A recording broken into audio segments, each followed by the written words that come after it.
I mean, again, he doesn't know who Gabriel is, right? Because he didn't come from an Abrahamic faith. The people of Mecca were pagan. Quran is mentioned, if this book was from other than God, they would have found in it many contradictions. If a book is without contradictions, that has no bearing on whether it comes from God or not. I've had phone books that are inerrant, but I certainly don't think God gave them. That we believe without understanding. The brother asked a very important question, that most of the scholars say that listening to music, watching movies, and most of the television programs, they're haram. So how can we have fun? Let me tell you, brother, at the outset, that having fun is permitted in Islam as long as the fun is halal fun. All right, hello everybody. Peace of Christ to all of you. I hope my voice coming good and clear. Please invite your friends and share the link with whoever you like or you wish. Today we are going to have halal fun, and the best part of the halal fun is to enjoy the ethic of a Prophet Muhammad. You know, all of us, we knew that the Prophet is somebody is very ethical. I mean, this is the point, right? Why he is sent, so he can teach us ethic. Why he is chosen?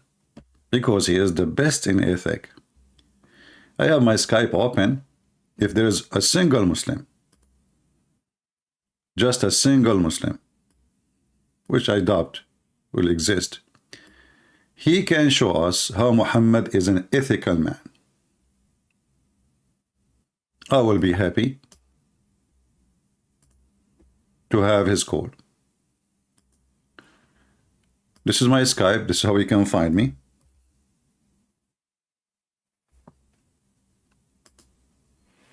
Feel free to call us. You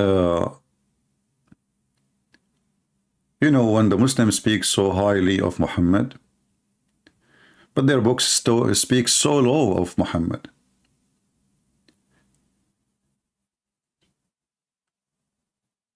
And if the Muslims themselves in their books, they speak so low of Muhammad, that means the so low in the Muslims, or according to Muslims, is so high.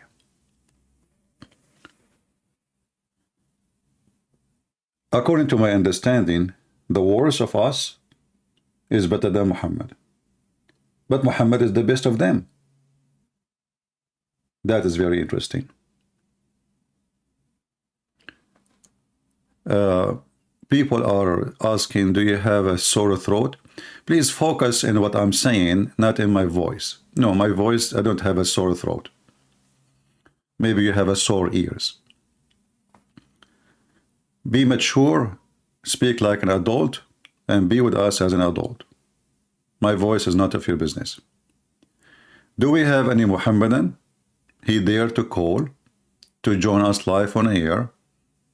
I mean, Yasser Qadi, he is busy trying to duct tape the hole in the narrative. The other Muslims are busy trying to make fake attack. Other Muslims are trying to speak about how Muhammad can solve all problems in the world. But we know the Quran is a clear witness that Muhammad could not even save himself from a bunch of women.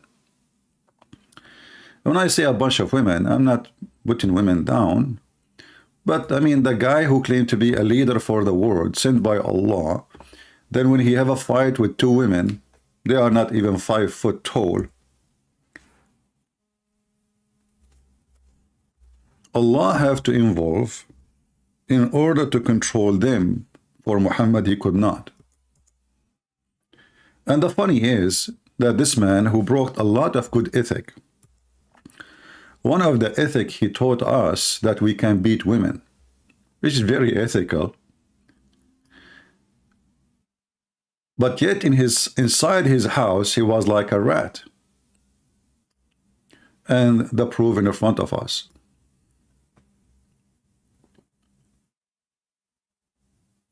A man have a problem with his wives. He's a prophet of God. He been given order to beat women. So what's happening here?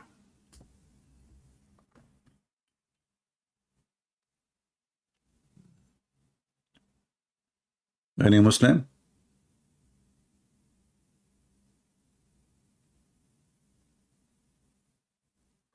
So imagine this, I have 2 wives only, not 13. And those 2 wives are really troublemakers. And if you read the chapter, by the way, you die laughing. Literally, you will die laughing. You know, remember, the one who wrote this chapter is Allah, the God of the universe. So the God of the universe, who sent the prophet with the best ethic, who taught mankind to beat their women in order to do what? To correct them. Then he himself, he's acting like a chicken inside the house, to the point he have to use his toy, aka Allah, in order to control them. Let us see, maybe we have a text in Skype.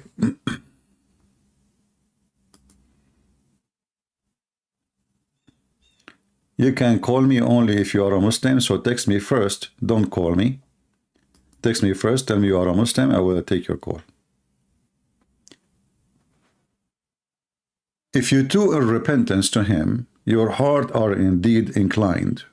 But if you back up each other against him, truly Allah is his protector, and Jibreel, and every righteous one among those who believe, and furthermore the angels. I mean, who's left? You see, if this guy is fighting with Putin, I will say this Putin, he have a nuclear weapon, he can demolish Muhammad and his God. He is fighting with 2 women. One of them is a teenage.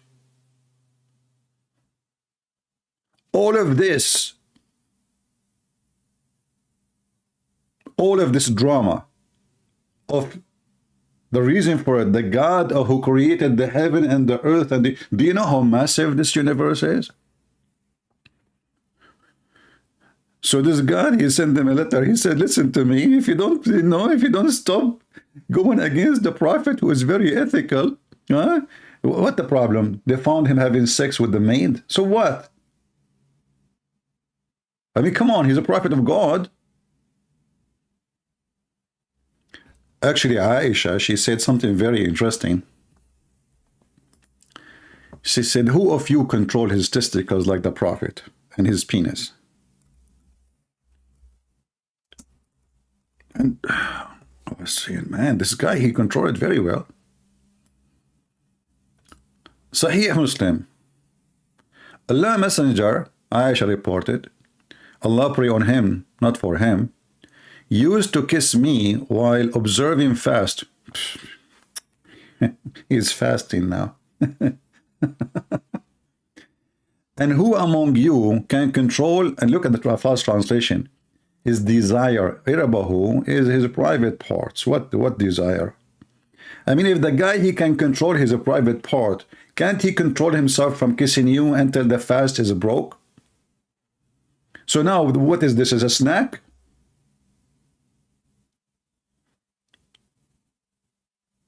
Was the maid he was sleeping with, the maid who is a slave, by the way.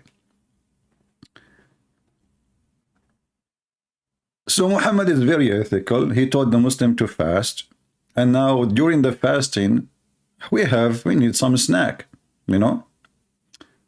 So like, okay, let us suck some lips, eat some tongues, swallow some saliva. And all of this is not breaking the fasting. So what is fasting is about then? And all of this, by the way, his private part is asleep. You know, they are kissing, but there's nothing happening. You know, he's controlling, brother. He control. So the ethical prophet who taught us to beat women, who kiss his women when he is fasting, is the same one who taught us amazing ethic regarding women.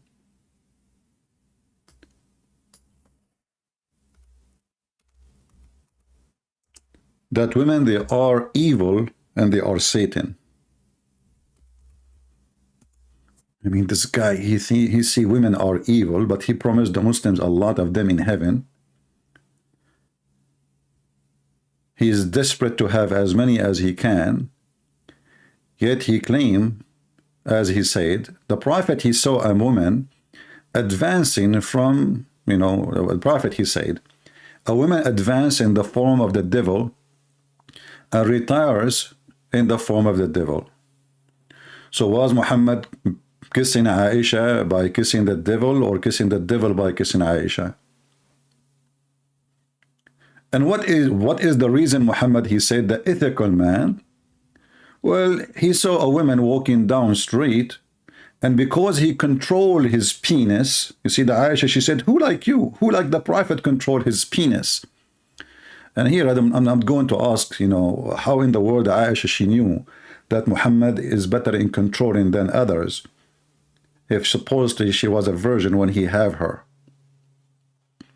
You know what I mean? Like, imagine you have a wife, she was a virgin when you married her, and then she said to you in the bed, man, you are the best in... How she know? I mean, did you try something else?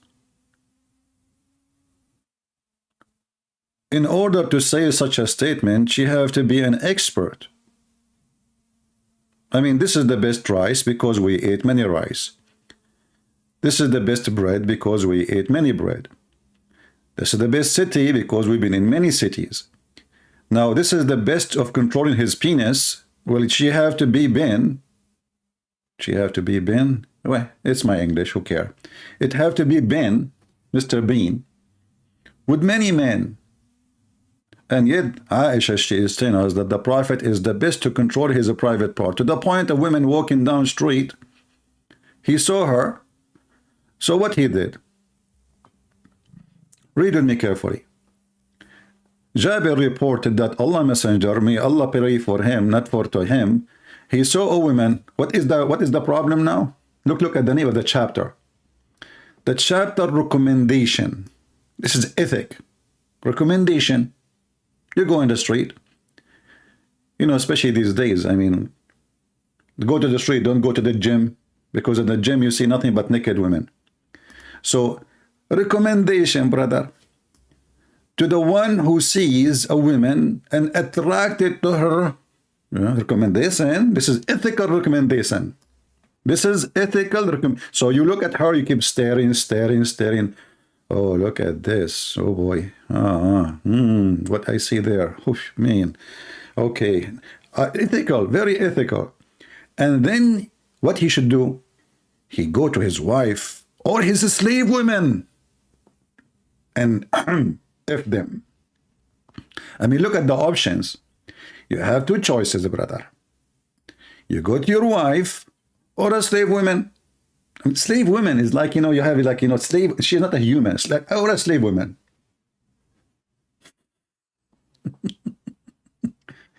So the ethical prophet, he was sitting in the front of his house, and then he saw a woman, and so he came to his wife. So I'm not going to describe in details what happened to Muhammad, the private part, which is usually never stand up even if you play the anthem for it.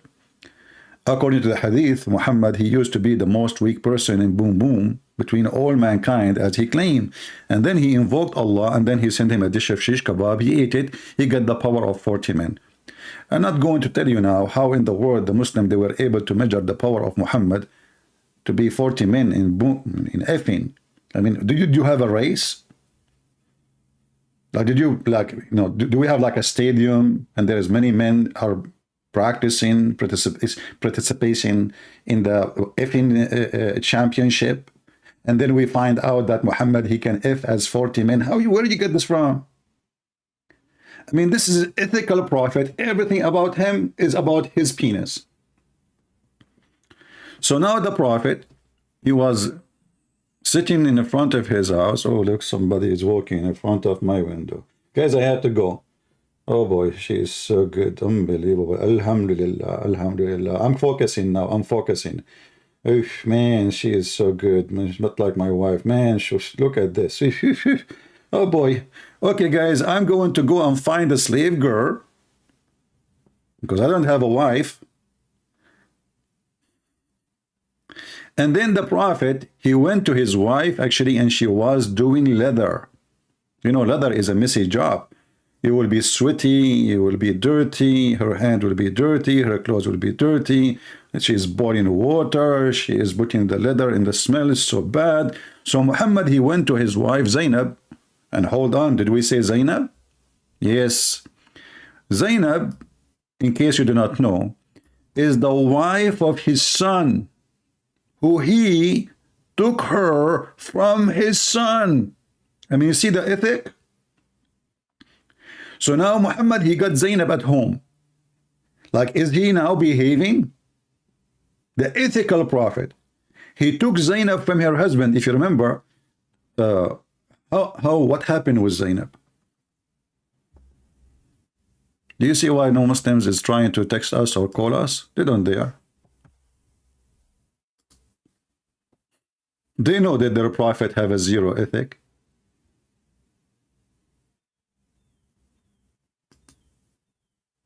They don't. Muhammad, he went to the wife of his son, Zayd. Zayd is an adopted son, but doesn't matter. I mean, that doesn't even make it horrible. What if he's even just a friend? I mean, imagine you go to your friend's house and then what do? Well, you flirt with the wife.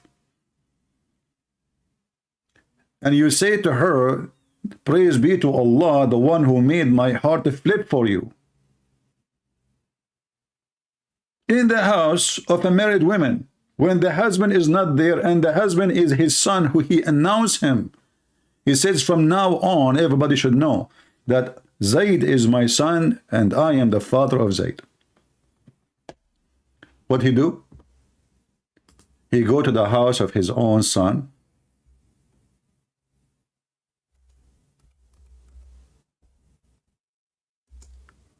He flirt with the wife. And this is according to the Muslim stories. Remember, those are people who worship this man. They will never let a story to go through unless they examine it to be true and not hurting the reputation of the. So according to their ethic, the Muslim ethic, this is fine. You see, the second you say, Muhammad, he did, it's okay, anything. Anything.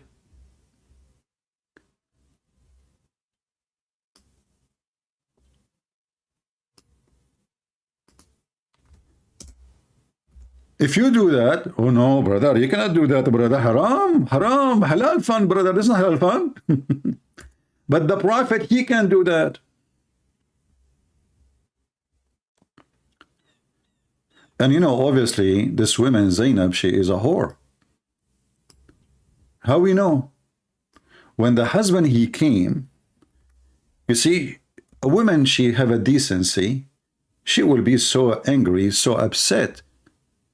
She will say to her husband, your disgusting father, he just left. He was here flirting with me. He was here what? Flirting with me.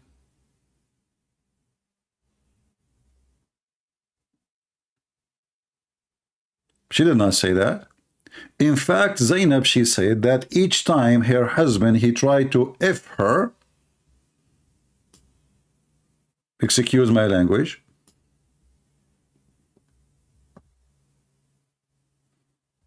Allah, he made his penis swell.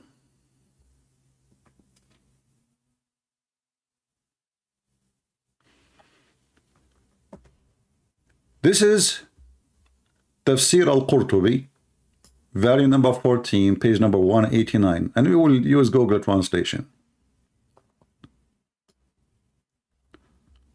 Here it says,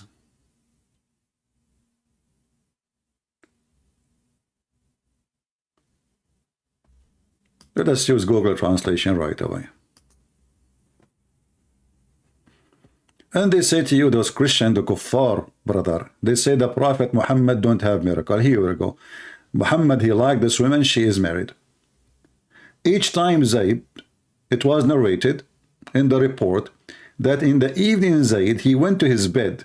See, in the morning, Muhammad, he flirted with the women. In the evening, Zayd, he wanted to do boom boom to his wife. Zainab, she said, but Zayd could not do boom boom to me. And I did not refrain from it, except Allah, he prevented him from me. Look at the miracle. Zayd, when I do it, he hold it. It's not working. You know, he try. Hey, Zayd, what's happening, man? I don't know. Truly, I don't know, brother. I'm still young, but it's not working. Did you eat something not right? No. I just, you know, normal stuff. Like, you know, balut, kimchi, hummus, you know. Yeah, I mean, normal stuff, brother. So, Zainab, she is proud. This is a sign from God. Look, God is involved. The man, he want to do boom, boom. He's trying. He's so like, what the heck? What happened to it? Where it goes? He's even looking for it. He cannot find it. Like he unzips. It disappears. So Zainab, she is telling you a miracle at that night after the Prophet, who is very ethical, who flirt with married women, to his son in her house. Zainab, obviously, she said to herself, why I want to marry this is an idiot when I can have the father who is going to be the king? He is the king already. Which one is better for me? So the poor guy was prevented by Allah from doing boom boom to his wife. Let us be honest here. How many of you, Allah prevented you from doing boom boom to your wife? And they say to us, Allah does not exist. Brother, sisters, hold on. I have a call. Christian Prince. First of all, this is the only proof that the Prophet Muhammad is the Prophet. What? How is that? First of all, if somebody is an atheist, he don't believe in God, you can show him this miracle. Can you explain to me, or to anybody in person? What? To anybody in person? You mean in person? Exactly. Can you explain to me how this miracle happened? I don't know. It's hard for me to explain. Can you explain it? Very simple. Prophet of Allah, he said, I like this woman. Allah, he always runs to the desire of Prophet Muhammad. So the man, he wanted to do boom boom to his wife, which is very normal thing to do. Especially at that time, not like today. We cannot do anything these days. Zakir Naik, speak of yourself. Mr. Prince, first of all, so when he came to the bed to do boom boom, Allah, he prevented him. Okay, how Allah, he prevented him? Are we live on air? No, we are not live on air, so you can say whatever you want. Well, it did not stand up. What did not stand up, Zakir? Did not stand up. Okay, just say the word. What is exactly like Zayd did not stand up? Because Prince, what had to do with Zayd? It's in the private part. So why you don't say private part or say the word P? Prince, I'm very polite and I cannot say it because then my wife, she will ask for it and I don't have it. Muslims, this is God's story. Allah, he prevented the husband from doing what that his right to do. And why? Because the Prophet, he flirted with the wife in the morning in her house when the husband was not there. And then the story is not over. It says here in other report, it says that the hadith was raised to Zainab that she said, which means coming from Zainab, the source is Zainab, that some narration that Zayd penis is swollen. I mean, not only now your wife is gone from your hand and your father, he took her, now you have a bigger problem. Actually, it's bigger. I mean, it's a swelling way bigger. So now the poor guy, how Allah, he prevented him from doing boom boom? His penis is swollen. Which means each time he tried to do anything, he will be badly in pain.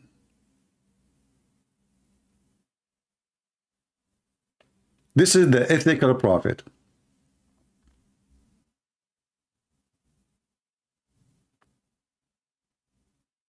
And then the husband, when his wife, she told him that your father, he flirted with me today. Look how she's proud of it.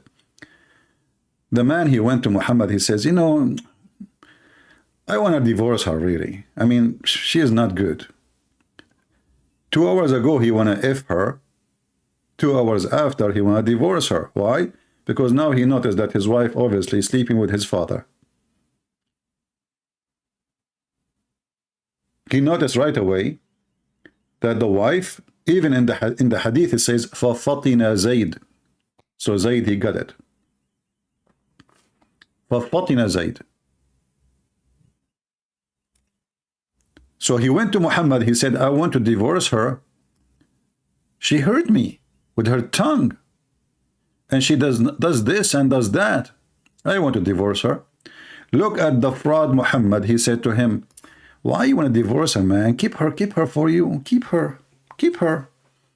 And then Muhammad, he received a verse from Allah, speaking to him, Allah saying to him, why you say to the guy, keep your wife, when Allah revealed to you that she will be in your bed? Have you ever heard of such a decent God?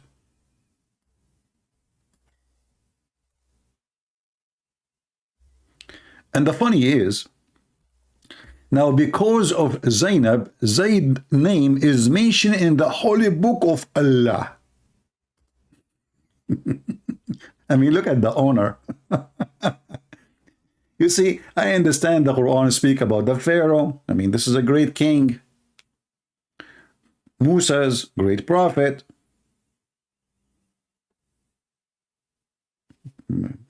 Adam, Abraham. But Zayd, why?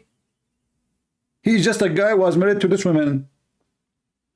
Because, brother, Allah, who is very ethical, he informed Prophet Muhammad that he is going to have her. So he said to Muhammad, stop playing games, man. Why you say to the man, keep your wife, when I revealed to you, I told you, and I told you, take her. Behold, though did it set to the one who had received the grace of Allah. What is the grace of Allah? You want to sleep with the wife of your son. And the favor after favor. Retain though in the woodlock the wife, and fear Allah. And like, you know, the translator is trying to use like a professional English translation when the Arabic is so stupid, by the way. I mean, look nicer in English. Look at this in Arabic.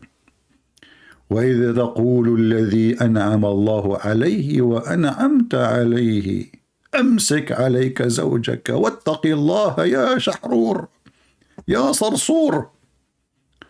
I mean, what is this is the book of guidance for mankind. The God telling Muhammad, why you told the guy, keep your wife, man? Don't you want to have her? Come on, hypocrite. In the morning you were saying to her, I want you badly, baby. The husband come to you, you claim that you heard nothing, you know nothing. And you will notice here that the son did not mention to his father, my wife, she told me that you did a flirt with her. Anyone knows why he did not say that? Why the guy did not say to his father, my wife told me you are flirting with her? Because he knew. He's not stupid. They are having an affair together. His wife, she told him that, so he will leave her. That's it. I mean, it's a moment to tell you about things we do for a long time.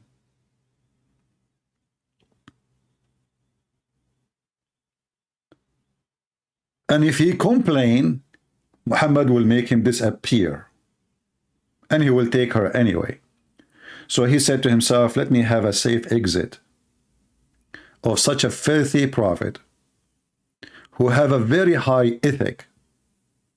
And he is the best of mankind. And you know, these days look like the best of mankind is the one who go to your house, flirt with your wife, and he give you a hug in the morning. And this is why we have a zero Muslim trying to contact us to call us. Because they knew that this is not a good topic to speak of their highly ethical prophet. Not to forget to mention the women he kidnapped, the people he raped, the people who torture to ask them where they hide their money, deception and deceive and lying and stealing. I mean, the guy is all over the place.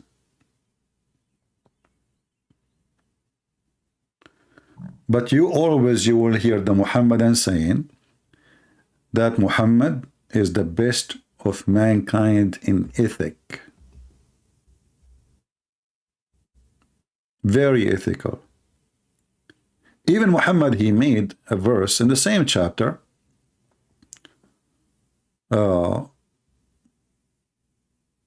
woman, she can give herself to the prophet so he can F her. What does this have to do with God? You see, there is a program, I saw a video once in the Deen Show. And the Deen Show, they said, they have an interview with the Abdul. So they said, how we can prove to the audience that the prophet of Allah is a prophet of God? The Abdul, he said, that's very easy. What prophet Muhammad he got from all of this? Torture, leaving his homeland. He did not seek any kingdom. They offer him to be a king, he refused. Why? What king? A prophet is better than a king because now he ruled in the name of God. He knew what he's doing. What king? He's a king anyway. Who can disobey? He made it clear that the one who disobey Muhammad, he disobey God.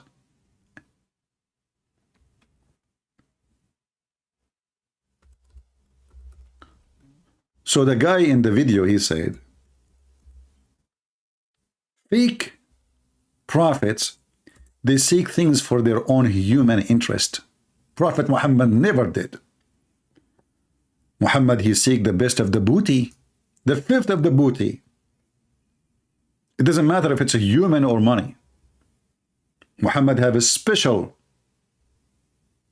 rules when it's come to his private part. As an example, Muslim can have only 4 wives. Muhammad have unlimited. Muslim, they have to pay for dowry when they get married.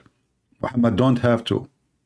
Muhammad can receive gift women as gift, free women, not only slaves.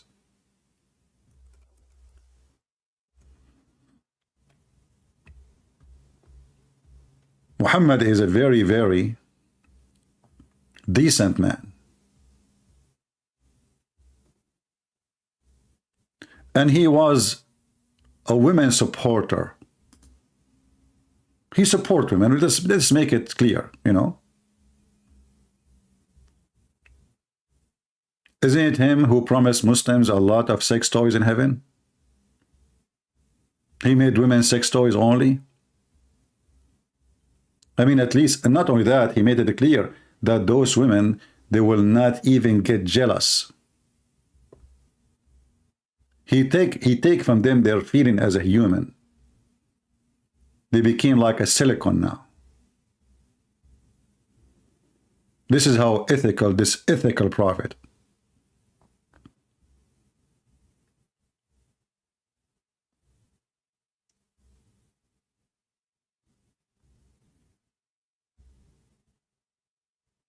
In order to make his men go and die for him, but he never go to war, he always hide behind.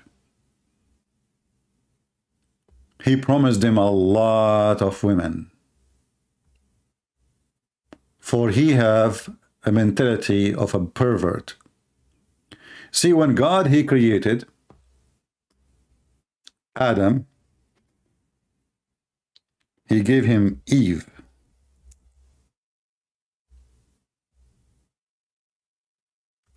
One man, one woman. Why a man he need all those women? What is the purpose?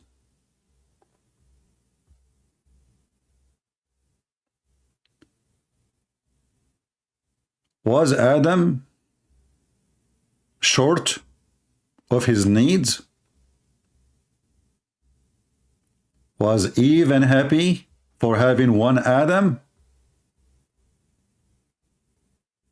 Muhammad, the ethical man, he destroyed the most important foundation of family and society, which is family.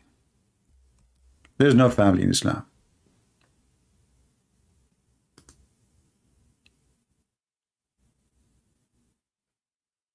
Sex is a contract called nikah.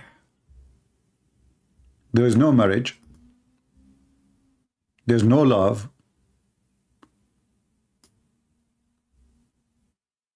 There's no humanity. There's animal practice.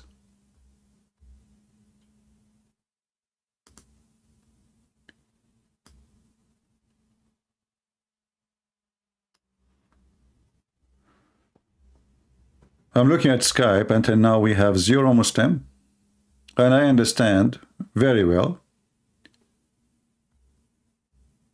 why the Muhammadan, they will not dare to call. They knew what kind of a prophet they have.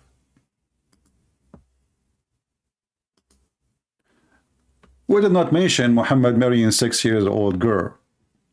And actually, I find it very funny. There's a Muslim, he made a comment speaking about ethic, and this is why I made this video about ethic. He said, you call Muslim ignorant. No, my friend, you are not ignorant. Because you are very well educated. You believe that there is a God. As we speak, he is softening the skin of women for 1,000 years each to make them smooth.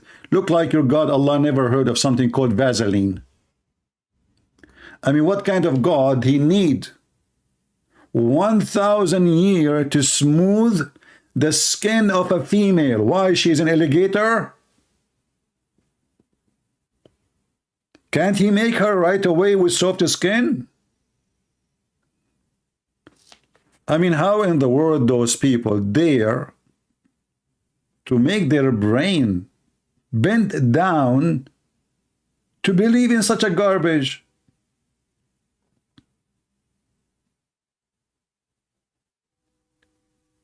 $1,000 years. If I message you, will you reply? Message me in Skype, I will call you. Not only I will reply.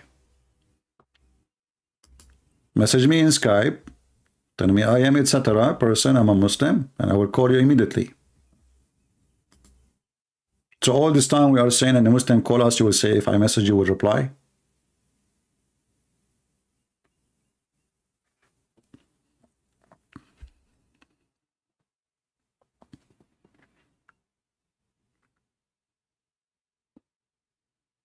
You have called me. What's your name? Yeah, there's a person, he called me. His name is Anouk. Are you Anouk? Are you Anouk, my friend? Well, I don't know. I thought this is not a Muslim. Let me call you then.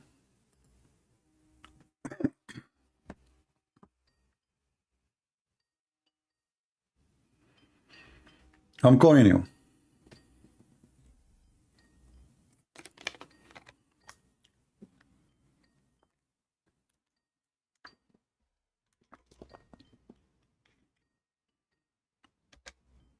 Answer.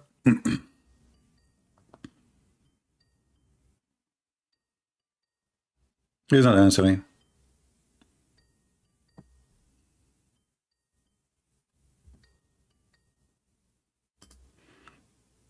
You're not answering. It says a nuke is unavailable.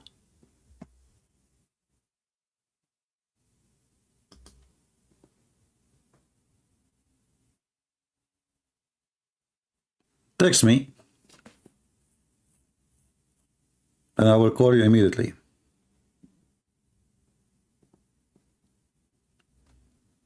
All right, and be careful, only Muslims, please. We want Muslims.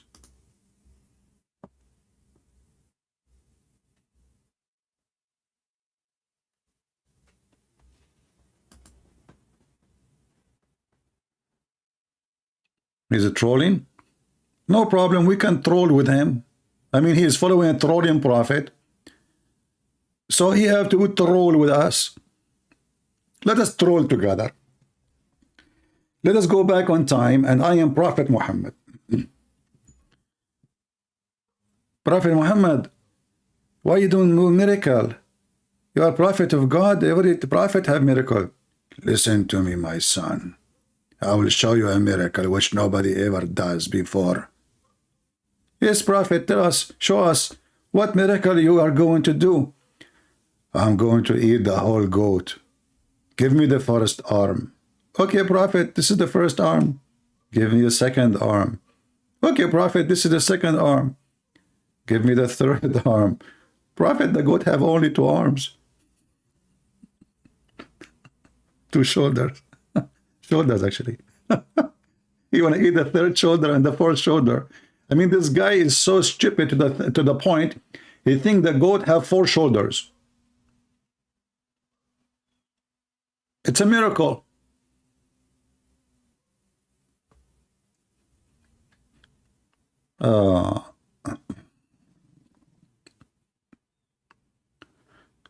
Sometime he want to be a Buddhist, a Jewish. I think he is now is a Hindu. No problem. Don't remind me of what I made a mistake once. I was in, doing a speech in India, even though I never been there, but I took my flying carpet and I went there without visa. So I said to the Hindus, do you know that the biggest chapter in the Quran is the cow chapter? Man, oh man, you will not believe what happened. They were converting to Islam like crazy. I will never say that again.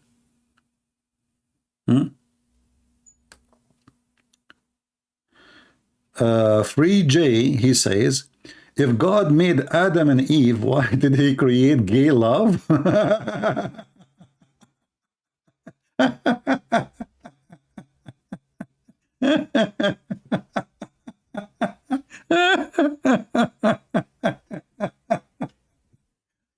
My friend, I want you with your gay love to have a family and have kids. When you do that, let me know. Because love, when you say love, you made me laugh. When you have such a love, the love will bring a fruit.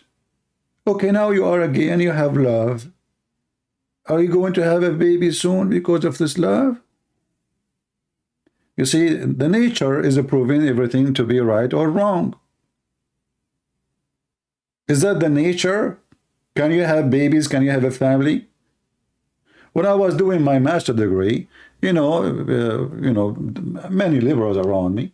So I told them if everybody became a gay, the nation will be destroyed and economy will collapse. Why? Because the one who pay for your retirement today is somebody born at least 20 years before. So if everybody have a gay love, as you call it, then the nation will die. This is self-destruction. So you can do your love, my friend. This is your understanding of love. This is just a sexual fantasy you have in your head, but the nature is a woman and a man.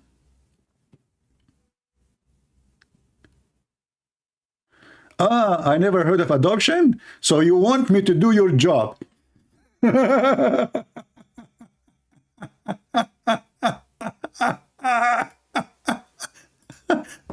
So you want me to go and have boom boom with a real woman, and then you come to me and say, sir, can I borrow the child from you? I want to adopt him. Anyway, Potato, this is not our topic. Have fun with your love. Enjoy it. All right? Take a hike. I am the ignorant? So in order to get a baby, you go to someone who is straight. I thought your love is self-sufficient.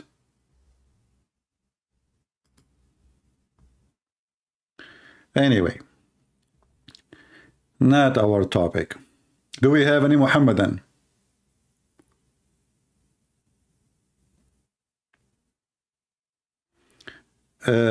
Can we get discount in you know, the discount stories is very funny. I mean, Amazon take most of it and give me little, and then people, they want to give me discount. You think I'm the one who make the money? Do you know how much they take? How do I call you? Are you a Muslim? If you are a Muslim, my Skype, the admin is posting my Skype. Do we have any Muslim would like to join us?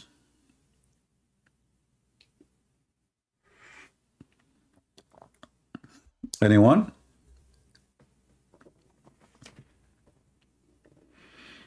Any Muslim would like to call us and show us the ethic of a Prophet Muhammad. He was very ethical. Anyone? My friend, don't ask me questions have nothing to do with our topic. People asking me questions in the chat have nothing to do with we have a topic, the ethic. So we that's it. We change it now. Don't you want to hear a Muslim answering, refuting us? If we are done, so we can say who have a question, and then you guys, you can give me questions have nothing to do with the topic if we are done. But for now, maintain your topic. Do we have any Muhammadan would like to join us? Anyone?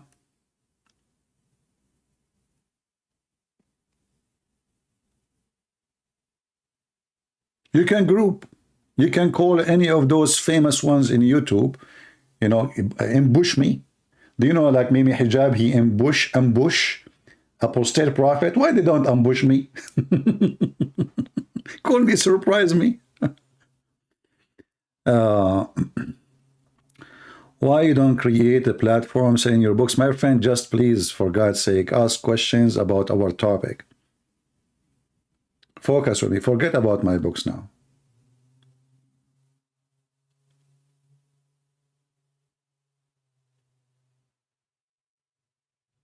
Do we have any Muhammadan want to show us any good ethic of a Prophet Muhammad? Anything? Anyone?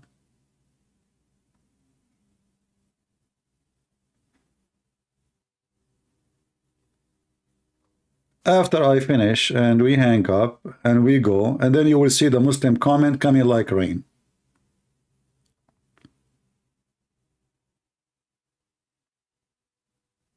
Yeah, and he claimed, no, he did not text me, he called me, and I called him back, he refused to answer. He called himself Anouk. This is the only call I received. I called him, as you see here, no answer. So don't tell me about him anymore. We don't have time for kids.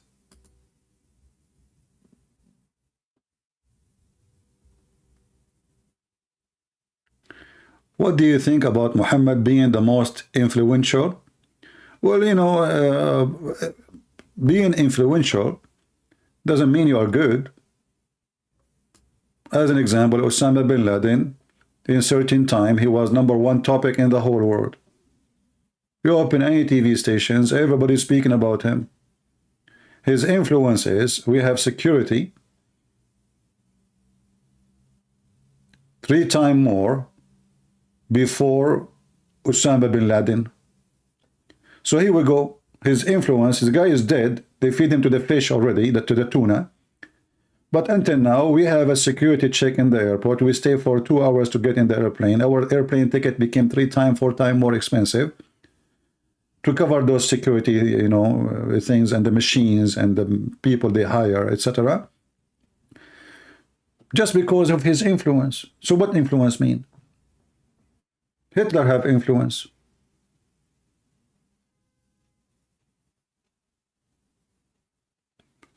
most influenced person is a joke. However, it's very funny that the most influenced one is Muhammad, but you ask a Muslim, what is the time now? What is the year? What a year is shown in your computer? They will say the year of after the Lord. So who is the most influenced?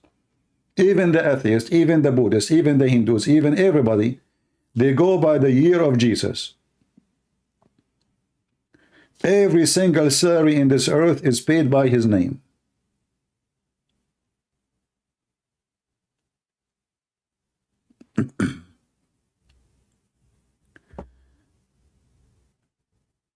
If there is any verse in the Quran says he's holy, no, the word holy in Quran actually mentioned only a few times.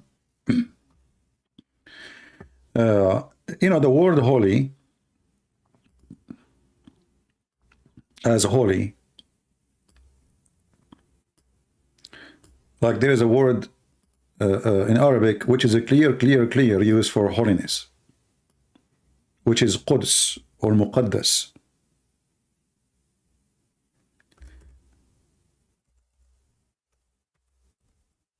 If you ask a Muslim, what is the name of the city of Jerusalem? They will say to you, Quds. Quds is the extreme holiness. And here we ask ourselves, why the Quds is not Mecca? Even the Quran, when he speak about the extreme holiness, we speak about the Jews. We speak specifically about Jerusalem and how Allah he ordered Moses to enter the Holy Land, which Allah he assigned to them. So this is the clear Arabic word of holiness mentioned in the Quran. There's other words of holy,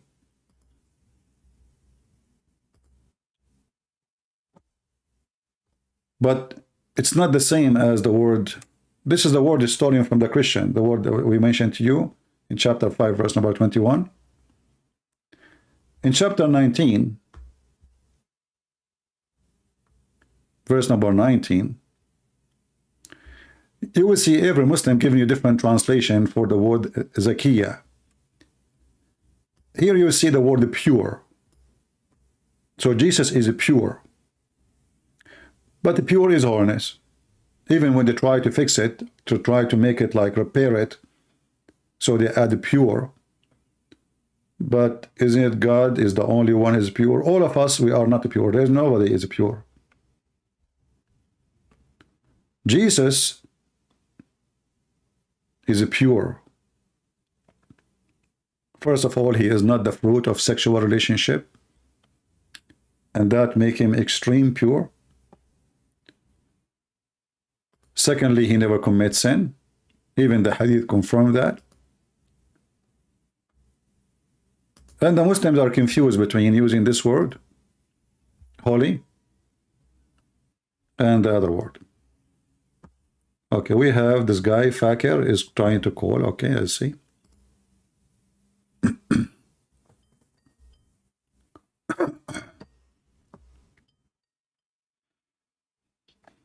Hello? Christian friends? Yes, my friend, you are live on air. Welcome. Okay, so how are you doing? I'm very fine. So what do you think about our topic, your prophet ethic? What do you see? How, first of all, you describe the prophet, then I'll do it. I mean, you are listening to me for the last hour, and you are telling me what I say? Dude. Did you hear me? Is, did you hear me speaking for the last hour, showing you all the stories about your prophet, and now you are asking me what say you? So what I was talking about all this time, and what so you were talking about the Zad problem, right? All problems doesn't matter. What okay? What do you think of somebody he come to your house and he flirt with your wife when you are not there? Let us say he's your friend, not your father. What do you think of him? Brother. Wait a second. Here's something really weird that I'm about to tell you. The book you are reading with the book you are reading that most Muslims accept is fabricated. It's what? All of these, it's fabricated. You know, Oh, all okay. of Well, these it's stories. okay. Okay, hold on. So why the Muslim they will Yep. fabricate such a story about their prophet? Tell me. Go ahead. I'm listening. They will. They will. You think that all of the people are angels? You think? Okay, tell Are me. you an For angel? example, let's Are say, you an angel? no, I'm not an angel. I'm a sinner. I'm not a Okay. good Muslim. I So accept all that. people are angels. They are not then. Okay. No, So I'm now saying why you are I am. asking a question about something written in your book for 1400 years and none of the Muslims say this is not true? Dude, I am not saying that the Zad problem did not happen. It happened, but there are fabrications, and like you're reading from the Sahih al-Bukhari, right? No, I'm reading Are you? from the Quran.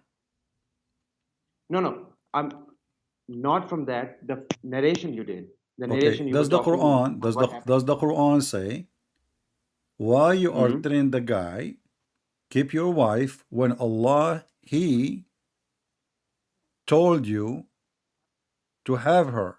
Is that Quran or this is not Quran? This is Are fabrication? you aware of the Zad problem? Are you aware of what happened in the Zad problem? Just tell me. Do you know? Are you Did aware of what? Okay. Answer a few questions. Did the Prophet adopt Zayd? And Did he adopt? Then just answer yes or no. Did the Prophet, peace be this is upon what you him, Muslims adopt Zayd? this is what the same book you deny to be true saying. No, yeah. Dude, Dude, this, okay, where you got I this am story asked, from? Where you got this story from that Zayd was adopted by the Prophet? From the same book we are reading from. yes, no, the Quran, What the do you mean Quran no? What do tells, you mean no? Okay, show me. Okay, where you got the dude, story of Zayd being adopted? it's the Quran. The In the Quran, if you Quran it read all the says, ayat, okay, in the Quran, okay, show me the verse in the Quran says that Zayd was adopted. Zayd was adopted. Wait a second, I'm going to have to research on that. But Okay. the thing is, does the Quran say that Zayd was adopted? Have you read the ayat? I never saw the name of Zayd in the Quran appear once. Does it appear twice? It did appear once. Wait a second. Okay, so how you are saying Zayd is in the Quran twice? Because this is Zayd, the story here about Zayd. So when Zayd he finished doing boom boom to her, take her, you know. Okay, hey, wait a second, Christian Prince. Do you really think that anyone would tell others about what they did to their wife last night? What do you think that, for example, would you describe as, for example, if someone had an intercourse with somebody else, and do you think that they would go ahead to tell the other person that they had an intercourse? Do you think that that'll happen? Well, Will you do that? yeah, obviously they did because your prophet have zero ethic. No, wait. I am asking you Okay. a question. I don't Okay. want you to question me. Hmm. Let's say, I don't know if you're married or not, sir, but let's say, for the moment, okay, let's calm down. For the moment, let's say you had an intercourse last night. Will you go around telling How do you know? everybody else that How do what you know, I by the way? I am supposing a situation. Oh, I'm okay. not Because saying that it happened. I thought you have a camera and you're watching me. Okay, go ahead. No, I'm not. I'm not watching astaghfirullah. No. Oh, okay. The thing, Astaghfirullah. I'm just asking. I'm asking you a question. Will you tell anybody about that? Well, if I wanna humiliate you, I will. If I disrespect you and I wanna torture you, yeah. Okay, you tell me. You tell me. Wait a second. Listen. Why you are saying this is not right, right? So this is not ethical. We agree. But this is the whole point. We are speaking about Muhammad and the followers of Muhammad not being ethical. Why the wife she tell the husband and she liken it that your father was here and he flirted with me. Why she did not say to him, shame on your father, I'm your wife? Fabrication. Huh? Fabrication. Dude, Okay. I've told you. Why the Muslims who they believe in Muhammad as the best of mankind? Don't you believe in that? So why Yeah, the I do. Muslims they publish this and they print this and teach this in all universities of Islamic universities if this is fabricated? It's fake.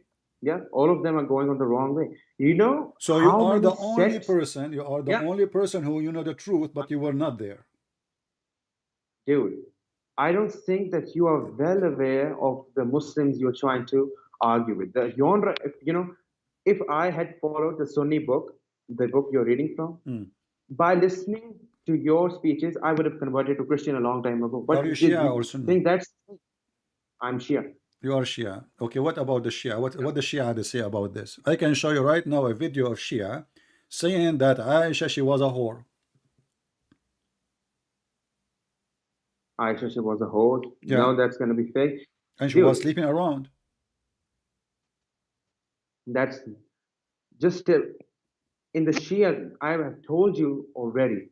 Not all Shia sources are cited. So now, all okay, so we go from the Sunni are bad. Now we go to the Shia, you are a Shia. Oh, not all Shia are good. So so are you against the Quran? The Quran says that Aisha okay, hold on. Do you know a little bit of Arabic? Can you translate, please? I don't know Arabic. You do not know Arabic. Maybe do you know the word khanat? Khan? No, can you tell me the meaning? Mean betray. Betray. Okay. Okay. So what does the ayah say? In chapter, as an example, chapter 8, verse number 27, use the word takhunu. Khanu. Chapter 8, verse number 71. Yep.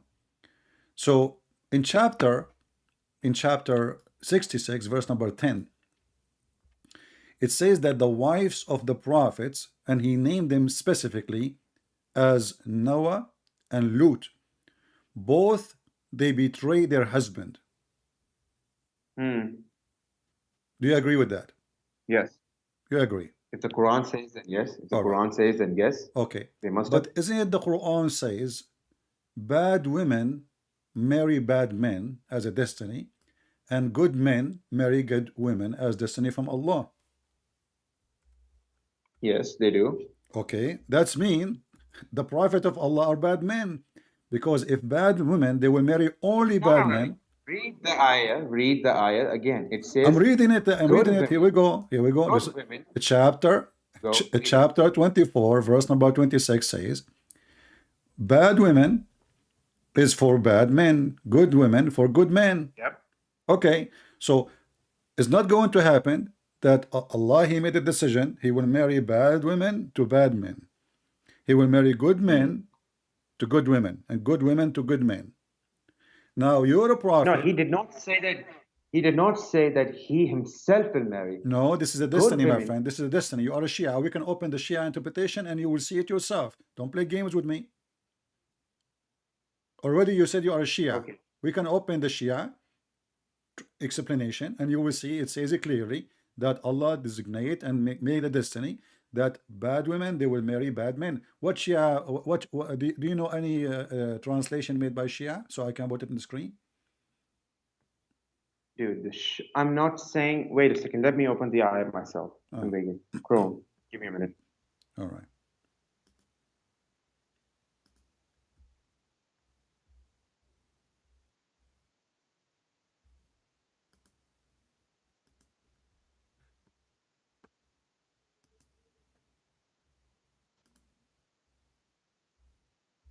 Okay, I have opened it.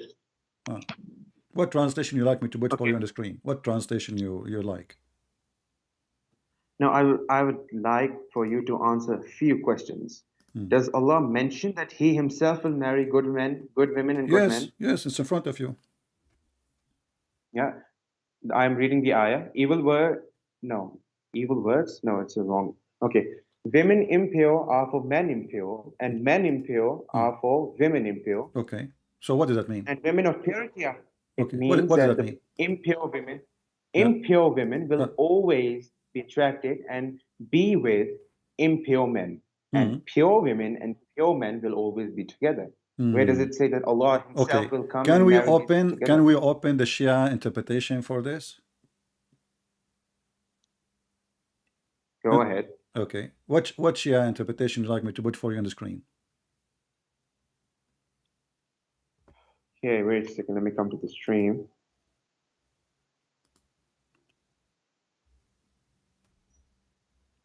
Wait a second.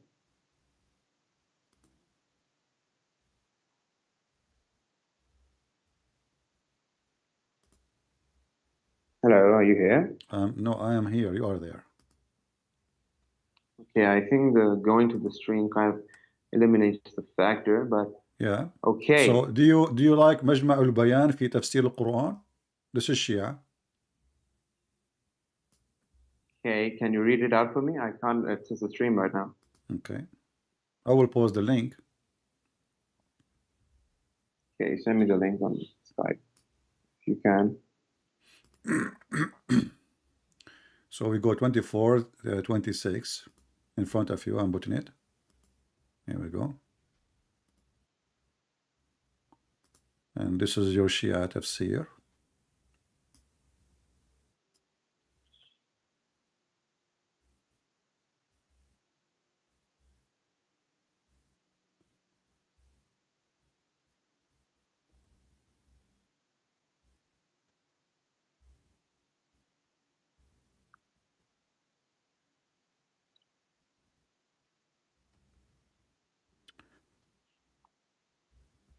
I mean, this will make you dizzy to read, but anyway, here it says,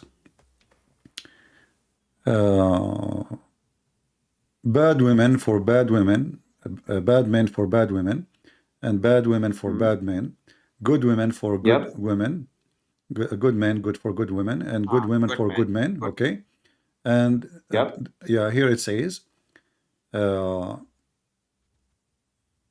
the example of this, Allah, He says, الزاني لا ينكح إلا زانية أو مشركة. This is explanation. Let us go to this verse. A person who do fornication, hold on. A person who do fornication, he marry only a woman who do fornication. It's a destiny. Read it. Let us read. I can't see the screen. Okay, I mean, I'm showing you the explanation. Chapter 24, verse number 3, it says that a fornicator marry a fornicator, pagan marry a pagan, and no one marry her except a pagan or adulterer. Yeah. Do you see it? Yeah. Okay. So good women marry good men. Do we agree now? Yeah. Okay. So what does that mean? If a man he marry good women, she is going to stay a good woman forever. If you marry a fornicator, you must be a fornicator. For Allah, He made a destiny that fornicators marry for fornicators, pagan marry from pagan, good ones is the Muslim women marry from good Muslim men, correct? Yeah. Okay. So, but you're a prophet and you are a Shia, you accuse Aisha to be a whore. And we mentioned the verse. What? Wait. Aisha. Hold on. Let's finish my thought and you can answer. When the Quran said that Aisha and Hafsa, they made a party against Muhammad, and sagat aymanuhum, they became inclined in their heart and they became kuffar. And I can show you right now the Islamic interpretation for this. This is about Aisha and Hafsa specifically. So now, the wives of Muhammad, yes, in front of you, chapter 66, verse number 4. Read it. Okay, chapter 66, verse number 4. Yeah.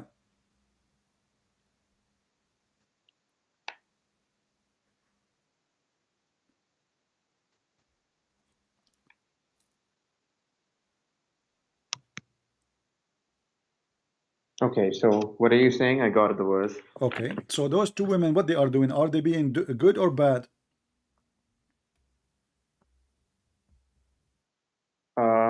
If two wives repent to Allah, it is best for your hearts have deviated. But if you cooperate against them, then indeed Allah is His protector.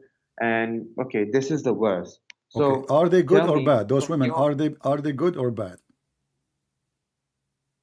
They may be good. Yeah. They are good? Depends. Don't tell me depend. Okay. It says here you have to repent. Do you say to somebody repent if he's doing good or he's doing bad? No. Wait a second. In other chapters of the Quran, it says that humans will always make a mistake. If your this is not the question. Of a good man, okay, do Muhammad make mistakes? Do Muhammad make mistakes? No, no mistakes. You just said you just said the human always do mistakes. Do you think he's a human? Prophet, peace be upon him, he's a human? He's not? Really? He's not a human? No, he's not.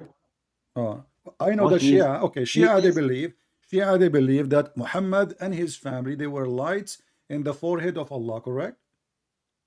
Yeah. Okay, and then Allah, he sent those lights to this earth. So they have a form of a human, but they aren't a human, correct? There's a difference between having a form of a human and Okay, being human. so do you agree with me or not? They have Yes, a he form of sent them in the they form have a of form of a human, but they aren't a human, correct? Yeah. Okay. Do Muhammad have many women he sleep with and they are really human or they are not really human? They are human. Okay. How somebody is not a human and he's light, sleeping with someone, she is a human? Well, they're both souls. What do you expect?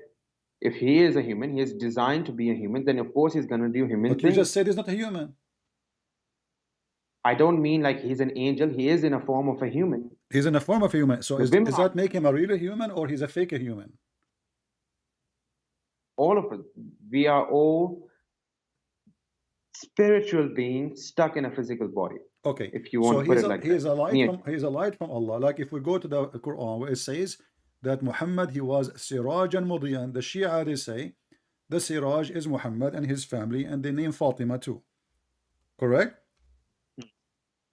Can you repeat that? The Quran says that Muhammad, they explain chapter 33 verse number 46, Shia explanation, that this is about Muhammad. He is a light for the world. He is a siraj. He is a light. He is not Yeah. made of a he's not Yeah. a human. He is a light. Okay. Now Muhammad, he Yeah. was in the forehead of Allah. Do we agree? And you agreed already about that, right? Muhammad was in the forehead of Allah. No, why would I agree to that? Where You are a does Shia. The in Shia the believe in forehead that. of Allah? The Sh- Wait. Forehead of Allah? What is that even supposed to mean? He was the forehead of Allah? Where does Aren't it say you a that? Shia? Anyway, Aren't you a Shia? well, some parts of Christianity reject the Trinity. Okay. Aren't you a Christian? Why Are you don't from reject the are you Trinity? from the 12 sect? From the 12? Yeah. What is your sect? The what? in The Shia. What is your sect as a Shia? Ithnai I'm a Ashariya. Shia. Yeah, well, there's I many am the sects in the Shia. Shia. I follow the Ahlul Bayt, and that's it. If you want to Exactly. label me So, a but you Shia, agree with me. You just said that Ali and Allah and Muhammad and Fatima, etc., Hassan al-Hussein, they used to be, they are light, correct? what do you mean by light? Elaborate. Now light. you do not What do know you what mean by light. You said to me that they are in a form of a human, but they are not a human. They are light. You agreed They're already. souls, yes. Huh? What do you mean light? What kind? Dude, Did you the just light say here- just 3 minutes ago? It's recorded. I asked you, are they made of light? They are not a human like us. You said yes. And now you're asking me, what do you mean light? Bro, I only heard, okay, let's calm down for a second. The Prophet, peace be upon him, and the 5 pure were made from the first day. They have been here since the creation of Gabriel. They have been here since the first day. What, they Allah are has made from sent them what? on They a- are made from what? Light. Are they light? I don't know. Allah knows best. Allah hasn't So why you told said to me what a few minutes ago, you said to me, yes, they are light. I made a mistake. I can accept But that. I that's what made a all the mistake. Shia believe. So what kind of Shia you are? All Shia believe that Muhammad and his family, they are made of light. Dude, just You can you open right elaborate now. light? Okay, what interpretation you like to read about this verse? Any Shia interpretation will say to you, it's in front of you, chapter 33, verse 46. They will say that Muhammad and his family are made of light. Okay, it's a Quran. Just can you elaborate light? Because since you have the screen, is there anything written about light? They are made of nur. Yeah, it if says that's what- he what is. that- It says he is a lamp. Okay, He is a lamp. get it. I so, get it. so the Shia, they say the word lamp describing Muhammad, for he is light. okay. Let's accept what you're saying. Now go forward. What are you? No, trying don't to accept what do I'm with this? saying. This is what you're saying. This is your Shia. Okay, just tell me. Okay, what? So now the ethical Muhammad, who is made of light, he have Yeah. fights with his wives. Is that because he's a good or he's bad? A fight where? Well, Muhammad, he had sex with a slave. The wife, she came to the house. She found him having sex with the slave. She said to him, in my bed, in my room, in my day, Muhammad, Was he being a good person or he is a bad person? When Muhammad he ordered men to beat their wife, was he a person with good ethic or bad ethic? When Muhammad he When had he, sex with a child, her name is Aisha, is he an ethical light or a bad light? if you really accept me as Shia, you will realize soon enough that Aisha was not a child when she was married to Prophet peace be upon him. Well, give me the age of No, Aisha according to the Shia then. 15 or 16. 16? Yeah. But the Shia agree that He when was Muhammad he died, Aisha was 18 and she lived with Muhammad 9 years. According to the sources I've read, she was This is your 16 years Shia. old, well over. What kind of Shia you are? You do Dude. not know your books? I do know my own books. I do know my own beliefs. Okay, He so was well over. can you give me a solid reference from the Shia, as long you are a Shia, telling me that Aisha Wait. she was 16 when she married Muhammad? Hey, wait a second. I'll give you a reference for it. Just give me 2 minutes. All right.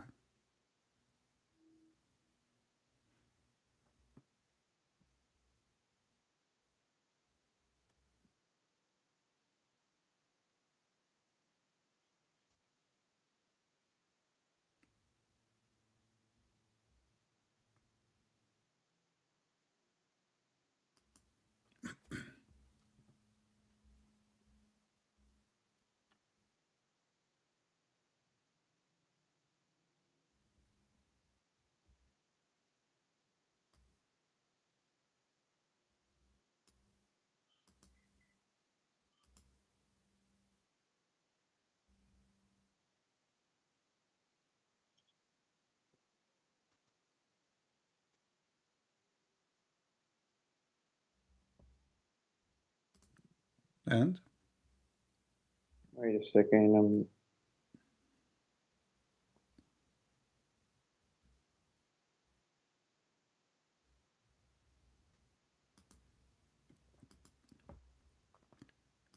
I can make it easier for you. What is the age of Fatima when she got married? Was she 9 years old? Age of Fatima. Yeah. You tell me. What is it according She was to 9 Shia years concept? old. She was 9 years old.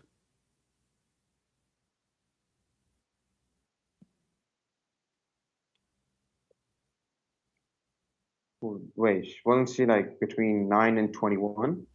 She was between 9 and 21. I mean, this is a between 9 and 29 and 21. That's a good one. I'm literally telling you. When your What is- prophet died, what was the age of Fatima when Muhammad died?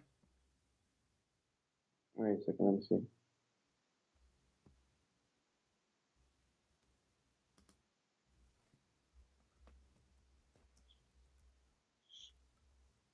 She was between 18 or 27. What? She was well over, I guess, yeah, if I remember correctly, she was well over 24, 20. No, she died at 28, yes, if I remember, yeah, 28. Okay. Yeah. Do you have Now what? do you have reference for that? I'll have to search for references. If you give me some time, I'll give you the references. Okay. How many years after your prophet he died, she died? How many years after what? After your prophet died, she died. Do you know? Hmm. Do you know? Wait a second, I'll see.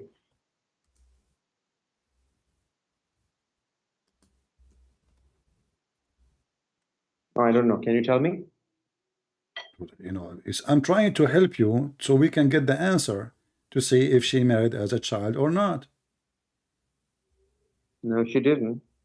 Okay. Do you have reference to prove it? Then I'll have to search for references because the Well, Google Chrome. all what I know, this is the first time I see Google somebody. Chrome is- Hold on. This is the first time I see a Shia denying that Fatima, when she got married, she was 9 years old. No, have you argued with Shias before? Well, not many Shia, they call me, but I argue with Shia. Yeah, they have a debate with the Shias, big sheikh from Michigan. Go watch it. He was freaking out talking to me. That's nice. Okay. Is this as logical as Matthew 26:39? Here we go. I want to switch now to Matthew. So what was the Yeah. age of Aisha? Oh, sorry, of Fatima? When she died, she was about 28 years old. When she got married, she was about 18 or 21. Between 9 or 21, like the. Do you like I have said do you before. have reference? Give you a reference. Just give me a minute.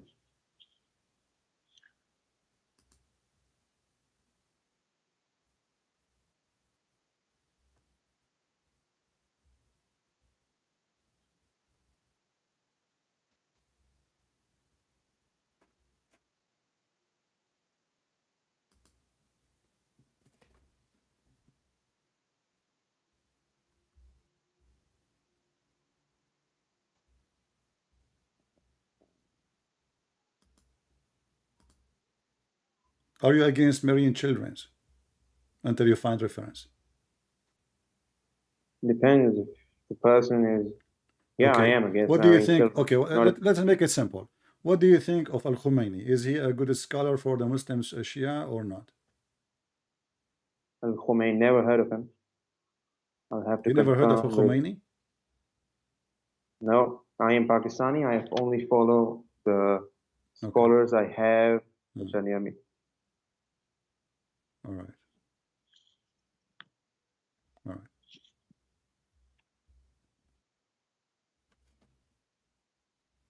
This is your Shia website. Question and answer. I will use Google Translation. And I will give you the link. According to the most known, فاطمة الزهراء توفيت وعمرها 18 years old when she died. And when she got married from Amir al-Mu'mineen Ali, she was 9 or 10. And this is a translation. Okay, what was the? This is the translation. Here we go. According to the most well-known, which means the most agreed upon, she died at the age of 18. And the funny you said 29.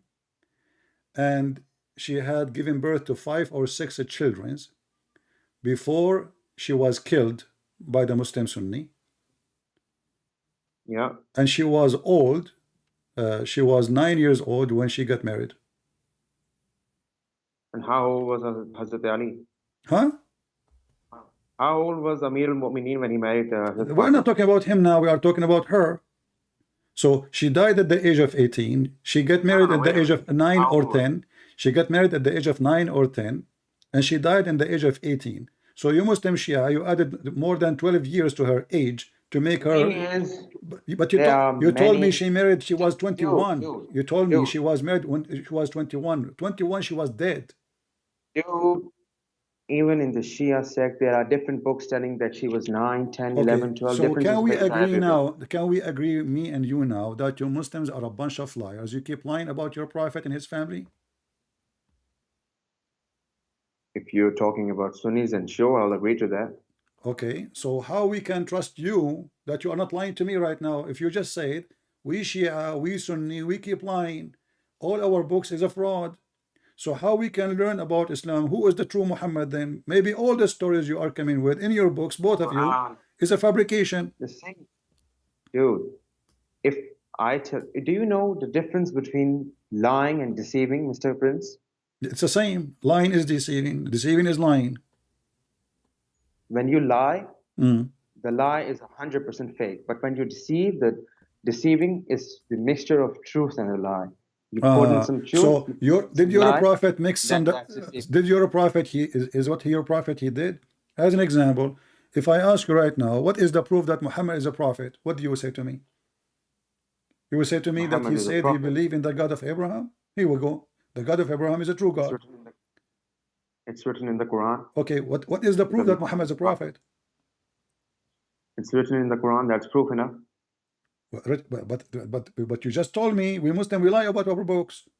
Even you Shia, you No. don't agree with the Quran. You say the Quran, you I Shia, did you not say the true say- I Quran. did- You Shia, you say the true Quran is the Quran with Fatima, which is taken by Al-Mahdi, and Al-Mahdi will come back one day and he will bring the Quran. No. That's absolutely fake. Do you That have the story Quran of is Fatima? made up by- Do you have Quran of Fatima? No, I don't, because it doesn't exist. That's the So the Shia true are Quran lying. we have. So the Shia are lying when Yeah. they say Quran of Fatima. Yeah, extremists. There is a difference between Shia and extremist. Okay, I will Shia. make it simple. Let us, go to something in the Quran, because wherever I go, you will say to me, they are lying, they are lying. Okay, we got it. You Muslims, you lie. What do you think about the Quran teaching us to beat women? Is that a good ethic? It depends on situations. Is that a Wait, good ethic? Can I? Depend. Did you beat your wife before? Well, I am 15 years old. If I had a wife, then maybe not. At that, if you read the entire, I Is know your I have is research your on this. is do your dad beat your mom? Can you just give me 2 minutes? I'll be right back. Just 2 minutes. I have some work to do. My mother's calling me. Okay. Please. All right. Sorry for this. Just 2 minutes.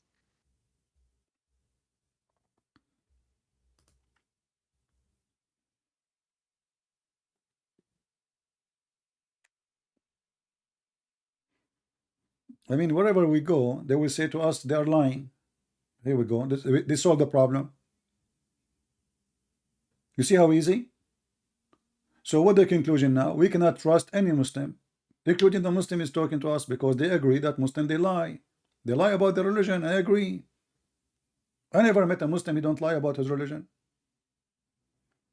So how this can be a religion from God, preserved by God, when all the books are a bunch of lies?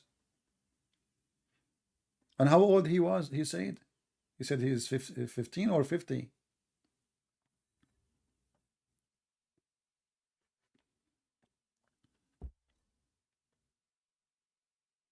How I can trust your age too now? Maybe you are lying to make yourself look sound like you are, maybe you are young, so I don't know what you are talking about.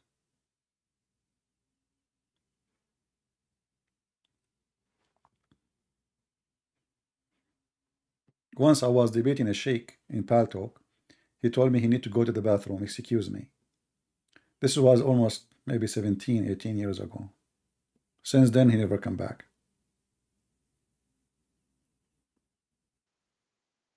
Okay, I am back. Are you here? All right. Why you don't bring your dad to join us?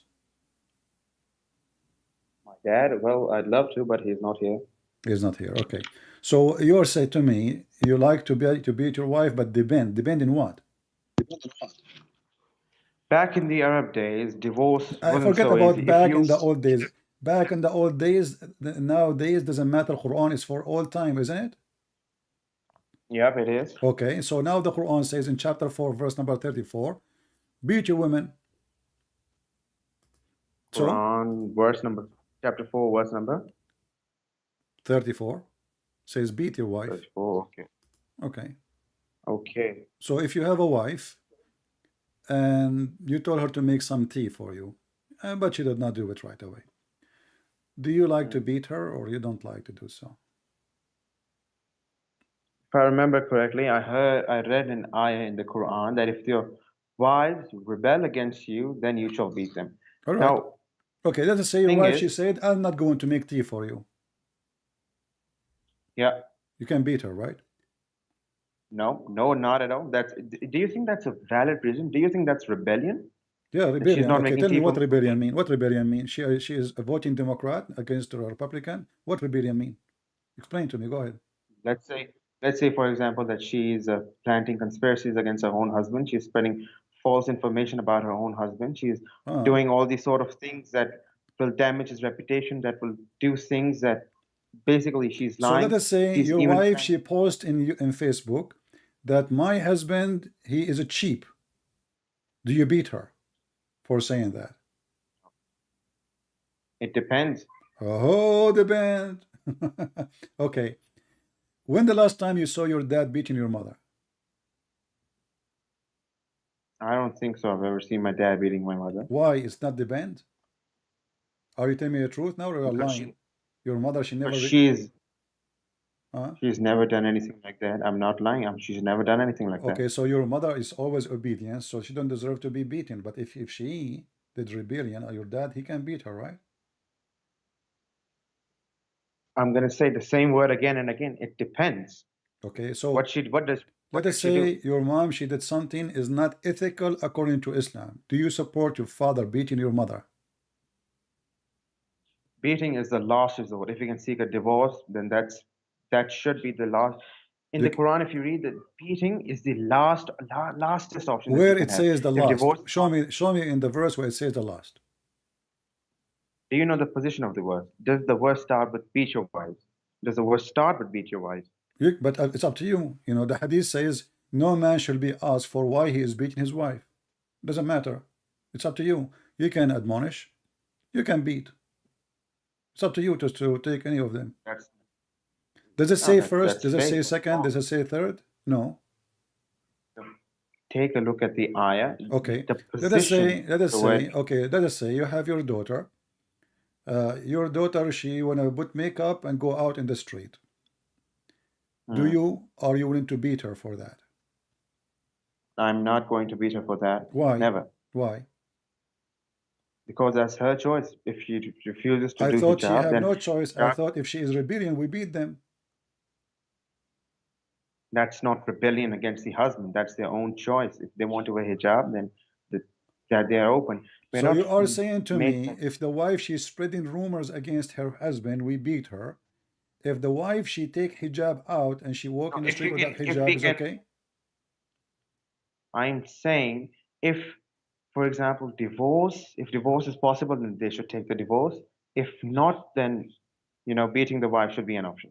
Okay, so now after you beat your wife, what will happen next? You tell me. I don't know. What do you think will happen? Is she going to be a better person after you beat her?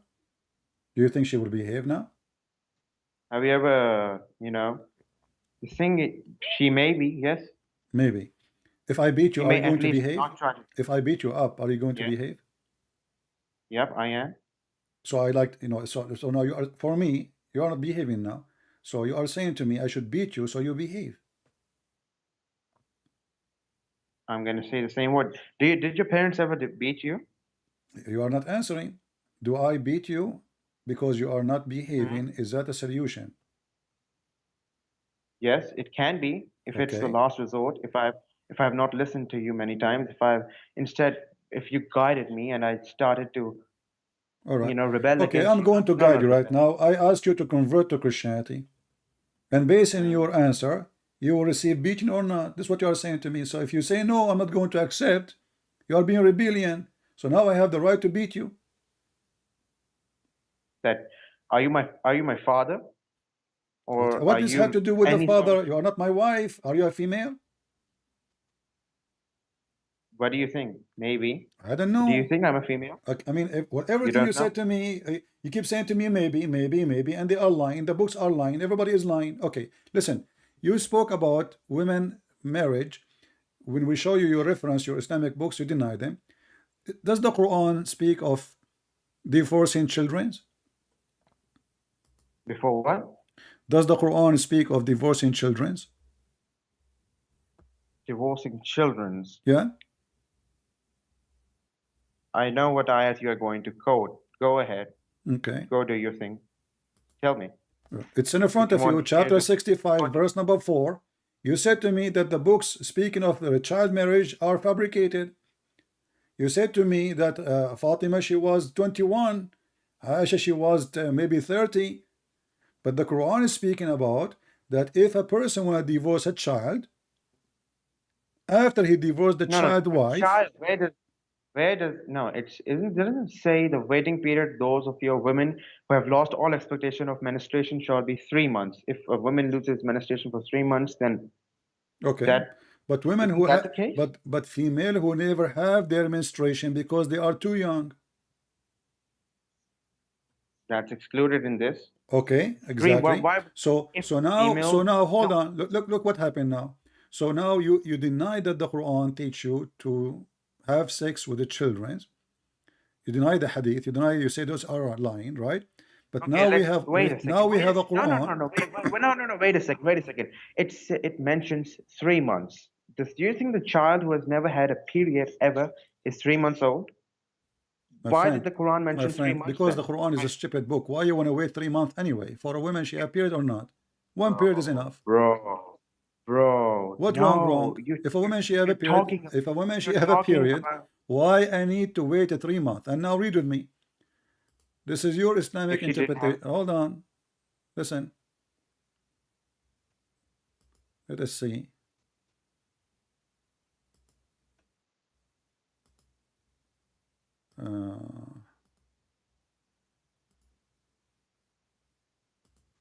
Chapter 65, verse number 4. It says, you know what? I can show you Ibn Abbas. You are a Shia. The Shia, they worship Ibn Abbas. Let's go to Ibn Abbas. This is from the family of your prophet. Ibn Abbas is from the family of your prophet. This is Ibn Abbas tafsir. It says here, and what about waiting period for those who do not have menstruation because of they are too young? Do you see it? Okay, let me listen to me. I have already read the verse now. Do you know how to read Arabic? No, I do not. Pull up the verse again.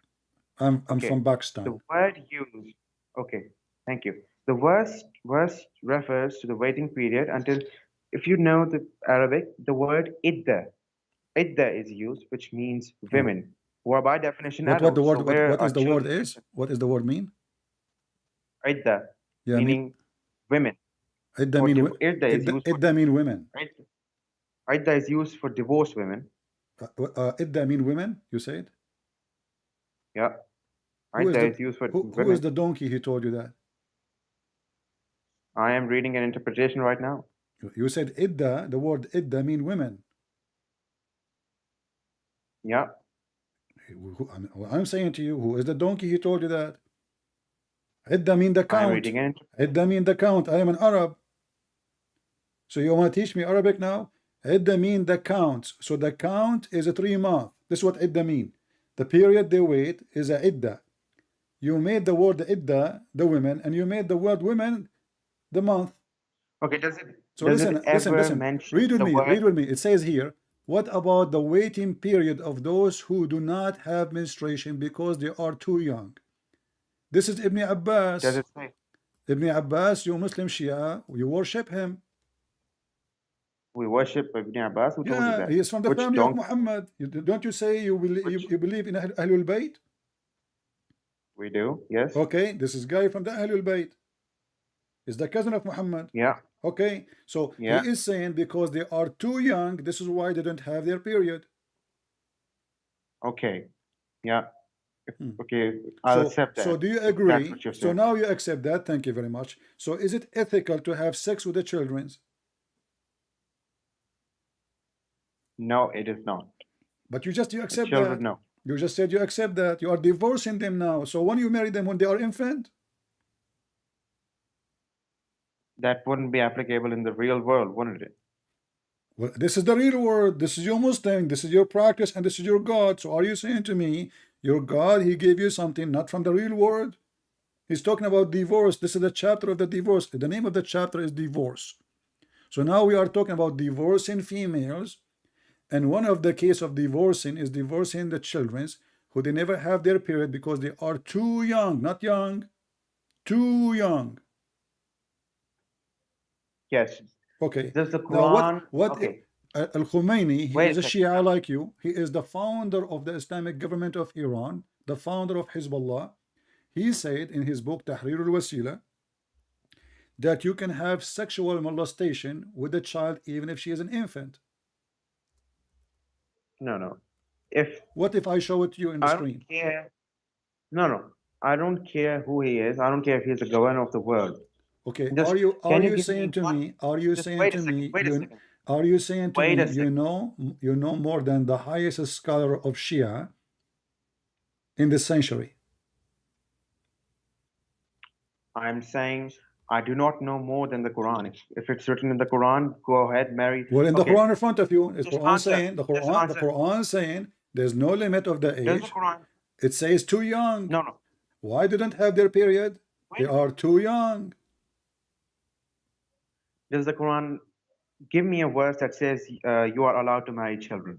Give It's me in a verse. front Is of there a you. verse We are like talking that? about divorcing them. So you Muslim, you divorce them before you marry them. No, that's the case. At that time, what if, let's say, some parts of the world, someone married a child and then they knew it was not legal and halal, and that's the thing that's written here. What's a regal halal? There's You a- know, what are you talking about? Listen, this is Al Khomeini. Let me show the book in front of everybody. Tahrir al-Wasila, Al-Sayyid al-Khomeini, volume number 2, page number 241. And here, problem number 12. It says, it is not allowed to do intercourse before the age of 9. You like this one? Does it say it in the Quran? No, this is the guy, Or not? Al-Khomeini, the big sheikh, Al-Khomeini saying, it's not allowed for a Shia to have intercourse with a female before the age of 9. Do you agree with that? Is that fine? It's written there. Okay. Okay, So now where it are you says, trying to go with it? but he said, but all kind of joy, sexual joy, like touch with desire, hugs, and putting your private part between her thigh is okay, even if she is an infant. No, that's literally just made up. No, I don't know. Well, here we go. This is your Shia library. Everybody is my witness. This is Shia library. Here we go. I will put this in the top. Shia online library. Tahrir al-Wasila, Sayyid al-Khomeini, part number 2, page number 241. Let me zoom in so you can see in case you are blind. Do you see it? Now we go down here. Problem number 12. It says here, it is not permissible to have intercourse with the wife before she complete 9 years old, which means she is a wife now. So you marry her before that age. But before that age, you don't do intercourse. You do all kind of a play. So whether the marriage is permanent or not, because Muslim Shia, they have muta, and now we will go to the muta as long as we speak about ethic. Whether the marriage is permanent or not, as for other pleasures such as touching with desire, embracing and thightening their thing, nothing wrong with it, even if the female is an infant. No. If the Quran does, but there's okay. My friend, I'm giving you your books. Listen. Look what you are doing. Listen. I understand that you claim that you are young, so I will go with your age. So I'm giving you books, you give me speeches. I show you Ibn Abbas, you give me speeches. I show you Tahrir Wasila, you give me speeches. I show you the Quran, you give me speeches, and you give me your own interpretation. So does it say in front of you, even if the female is an infant, does it say that, or I'm making things up? Does the Quran say that? Yes or no? Well, are you Muslim Shia following the Quran or following your own propaganda? I'm following the Quran. This is the Shia. Is this guy your sheikh following the Quran or following who? Dude, it's not really important, and it's not necessary that the guy who wrote this. Listen, I will give you one last chance. You Shia, you practice muta. Wait a second.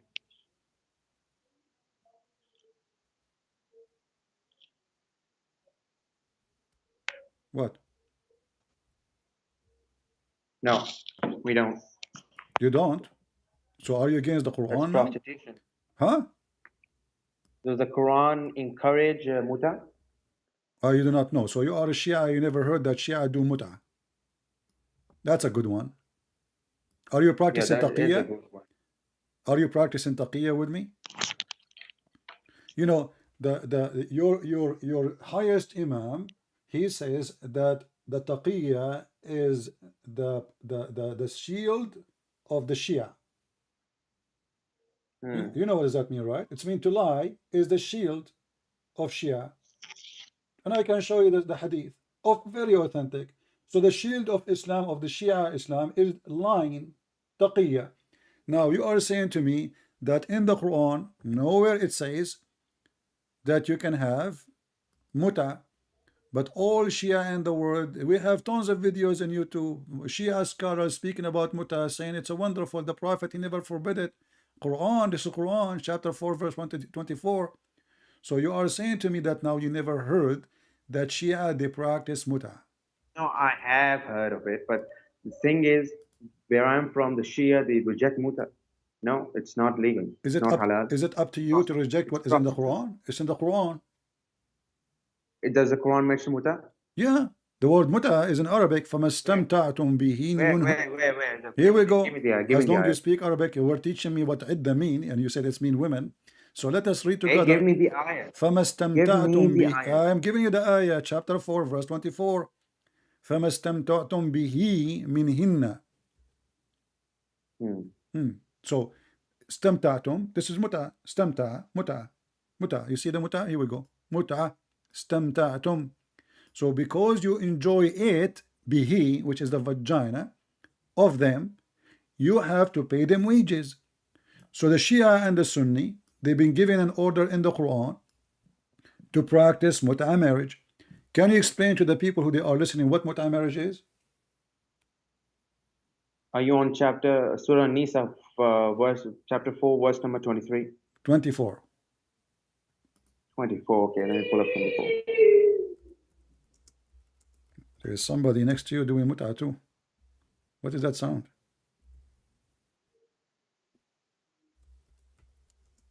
Okay, so let me read the translation.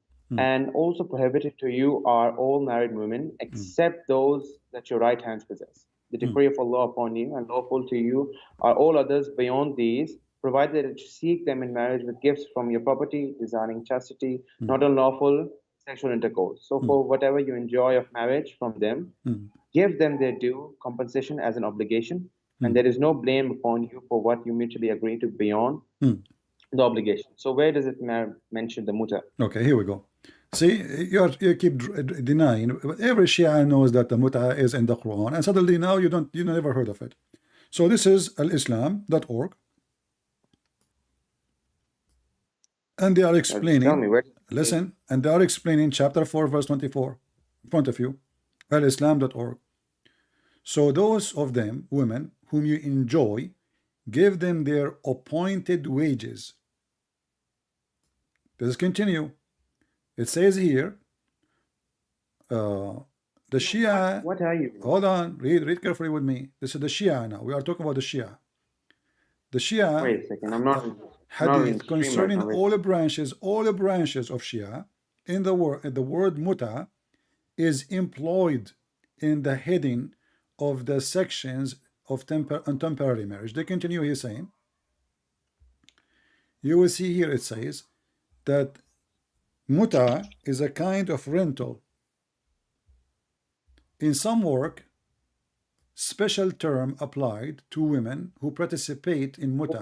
What are you even reading? Pull up Sahih International and just tell me, what are you reading? I'm reading I'm reading your website. Explaining the muta, chapter 4, verse 24. Stop lying. Pull up the Sahih. Okay, I want to do this with you. Okay, hold on. Can you give me a book? Explain the chapter 4, verse 24. Accepted by the Shia. I will put in the screen, and whatever the book says, I will accept. Is that fair, people?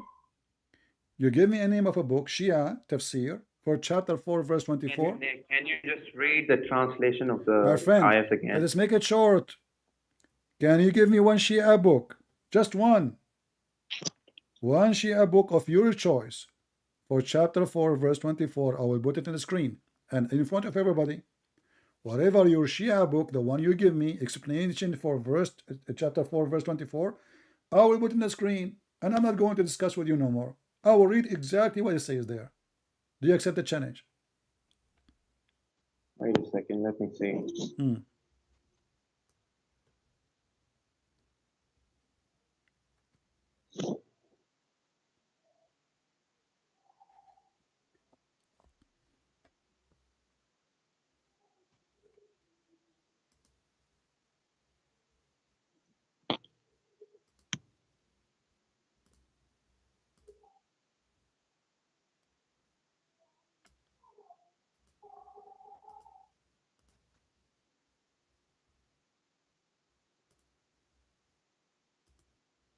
Okay, I can't find any Shia books that provide. Okay, any I know that you will interpretation. say that. Guys, he cannot find any Shia book that said there's no Shia books. He never heard of them. Well, this is Ibn Abbas. Marrying women to an agreed period of time. Zawaj al-muta in front of you. This is Ibn Abbas, the cousin of your prophet, and you Shia worship him. So it says here, We don't. Stop saying that we worship him. No, you we worship don't. him, That's you a lie. worship Muhammad, you say he's from the We light don't. of Allah. You agreed with that. He is a light, he's not a human. No, we don't Do you worship. Shia, do you Shia eat the dirt? The dirt where Ali or Al-Hassan they die? Is that true? We eat no. What if I show you the Eat videos right dirt, now? no. There's a difference between the actions of people and then the actions of somebody else. If I show you a video of a Christian coming, this is you Shia. I mean, so why you Shia do that, and why you scholar don't say this is wrong? They have even guards to guard the dirt around the graves because the Shia keep eating the dirt. They put dirt, they take it. They get the dirt, they eat it. that's extremism. That's So now extremism. this Why is would they eat the extreme. dirt? Okay, now let us read. Does it say there that you Shia, you seek for with your money marrying women for an agreed period of time? Zawaj al-muta. Okay, just can you do me a favor? Read the verse. Is it ethical? from the Is it book. ethical to give a woman money and tell her I want to sleep with you for 3 hours?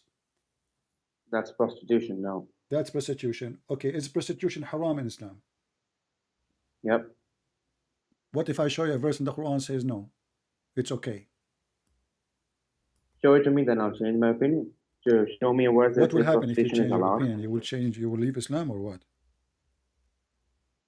I'll just change my opinion. No, I'm asking On you, that? is prostitution is allowed in Islam or not? If Islam allowing prostitution, is it bad religion, bad ethic, or good ethic? Show me the verse already. If you show me, I'll change my Chapter, opinion. the same on that. chapter, chapter 24, verse number 33. It says, force not your women to do prostitution if they desire chastity. But if not, it's okay. Wait a second. Let me see. Wait a second. I'm not on your stream right now. That's why I have to research verses by myself individually.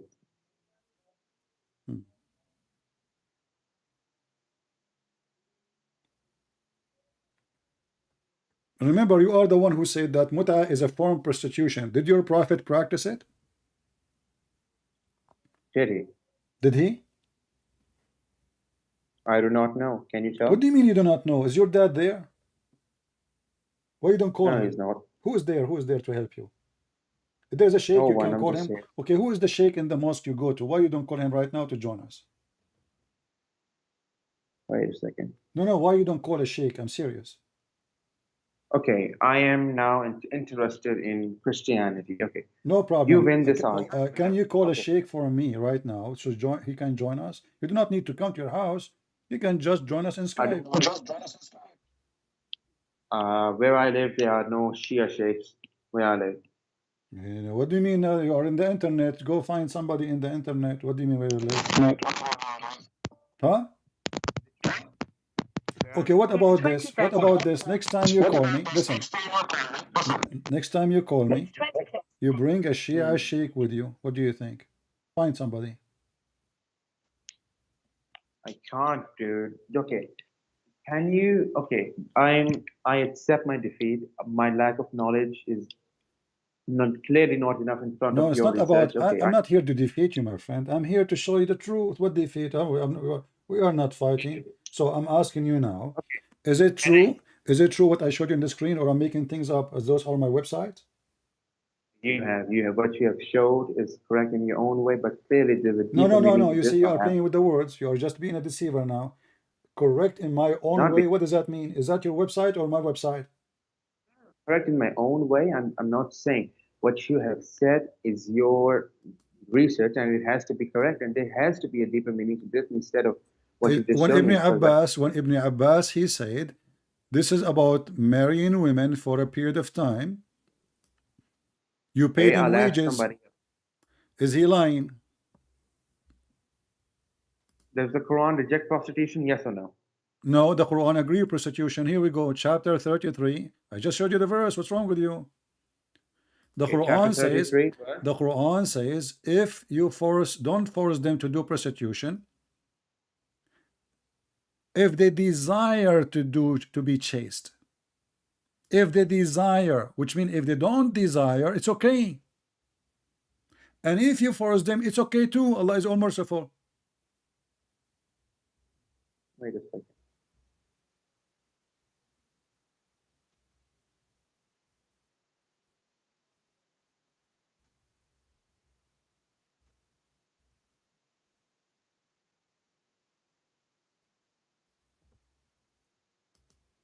And look at the false translation every Muslim give you. The word prostitution is gone from the verse. They just took it off. You have to change the translation. Here we go.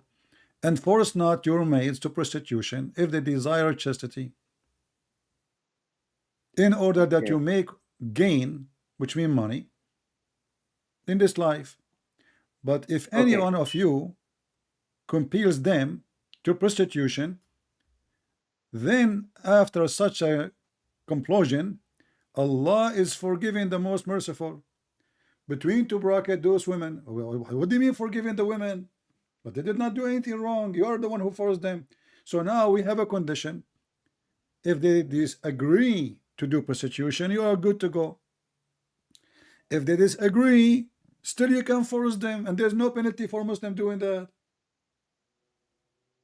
Allah is all merciful. Okay, so what's the point you're trying to make here? Let's get to the point. The point is, your prophet is a very bad ethic man. He's a pimp. He's teaching Muslims to be pimps. You can open a pimp house now, legally, officially.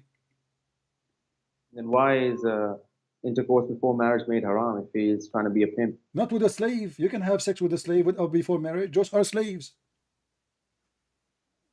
No. What do you mean? No. Hold on. Listen. The Quran says, the same chapter, you can even have sex with women who they are married if they are slaves. Don't you know? Okay. So you can have sex with them. Chapter 4, verse number 24 says, it's forbidden for you. Listen. It's forbidden for you, married women, except those who they are your right hand possess. So you Muslims, you have a very good ethic. You go and sleep with women, she is married, but to a slave. So what do? You sleep with her. If she is a slave and she agrees, then sure. What do you mean she agrees? Where it says she agrees, it says no. You see, if a Muslim man, he is horny, he can have sex with all women except married one, unless they are slaves. So you are saying to me now, slave women, she agreed that you will have sex with her when she is married? Wait a second, I'm pulling up the ayat. Okay, just go, man, just go. I give you more time than you deserve. Next time, get your sheikh to call me. All right, get me someone he can be, practice taqiyya better than you. Man, oh man, let us see this guy, another guy.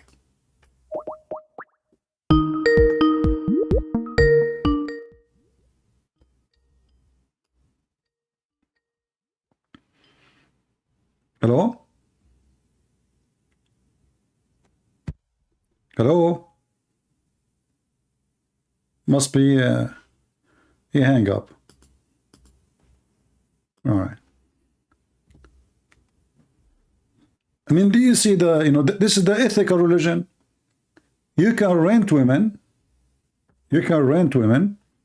And that, look, it says this is their definition. Imagine, this is their website. This is the ethical religion. Special term in some work, special term is applied to women who participate in muta, mustajara. Mustajara mean rented or rented women. Muta is considered as a kind of rental. It's kind of what? It's a kind of rental. because in general, a man basic aim in this kind of marriage, they call it marriage, can you believe it? Is a sexual enjoyment of a woman. So what is the purpose of this marriage? To F the women, excuse my language. And then in return of this enjoyment, the women receive certain amount of money or property. But this is a prostitution. So the ethical Muhammad, he legalized prostitution even for a free women. Slave women, they force them. Free women, they can do it by choice. You want to get paid? Take off your pants. You see a woman in the elevator, you say to her, hey, how much you charge me for 10 minutes? Even the Sunni, they practice this, by the way. But the Sunni, they give a different name. There's a video of Mimi Hijab, if you remember. And Mimi Hijab was speaking about that Muslim Sunni, the Salafi ones, they practice, you know, 5-minute marriage. I'm not exaggerating. He's the one who said that.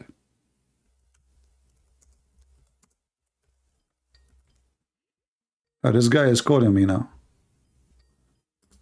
Just go, man. I give you 2 hours, you know, you don't deserve it.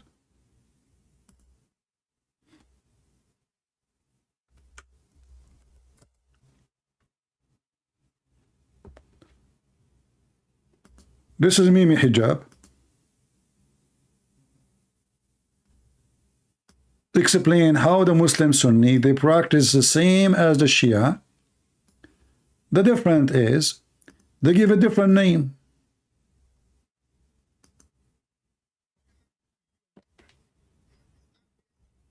That you guys are going around, yeah, marrying people for 2 minutes and 3 minutes and 5 minutes and 1 hour, 2 hours, whatever it may be.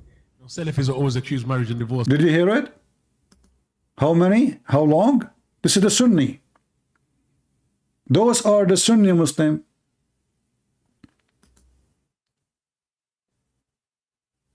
They marry women for 2 minutes, 3 minutes, 4 minutes. This is not Christian Prince saying the 2 minute. This is your Mimi. All you're happy to do, you and your friends, yeah, is acquiesce to the fact that you guys are going around, yeah, marrying people for 2 minutes and 3 minutes and 5 minutes and 1 hour, 2 hours, whatever it may be. 1 hour maybe. The maximum he got in this video is 1 hour. And why you are complaining? Aren't they doing it according to Allah teaching? So those Muslims, they smear each other, they attack each other, but the truth is this is Islam. When this filthy guy, I quoted his prophet to his filthy women who called me, she said that Jesus, he played with his mother boobs. This coward, he made a video saying, Christian Prince, sexual predator. Why? Because I was quoting his filthy prophet who said to her, suckle me. Is it ethical to order women to do suckling for adult? But this is Islam. So this cult is extremely hypocrite.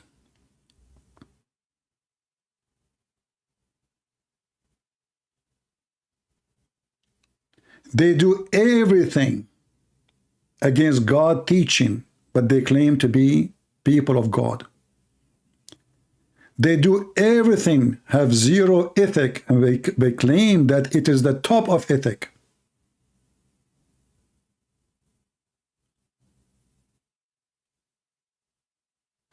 They claim that non-Muslims are najis. What najis mean? Filthy.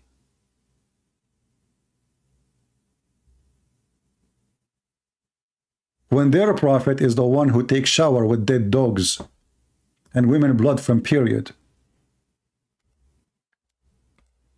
And then he claimed, when people, they question his madness, obviously he's mental. which means, you know, people will not ask him why you are doing this unless you are mentally ill. And look at this Muhammad here. Allah Messenger said, if a man and a woman agreed to have muta, not married, the word marriage they added later, it's not exist. Their marriage should last 3 nights. If they like to continue, they can continue. Is that what Moses taught? Is that what Jesus taught? Is that what Abraham taught? How this cult claimed to be following Abrahamic belief? Zero ethic. So if we try to summarize, I'm not going to mention everything, the thief, the guy, he's proud about taking 2 sandals. Imagine Muhammad, the prophet of Allah. He took sandals of a Jewish man they killed. Sandals. Do you see how low he is? A sandal. This is the king of the Muhammadan, grabbing a sandal of a dead man.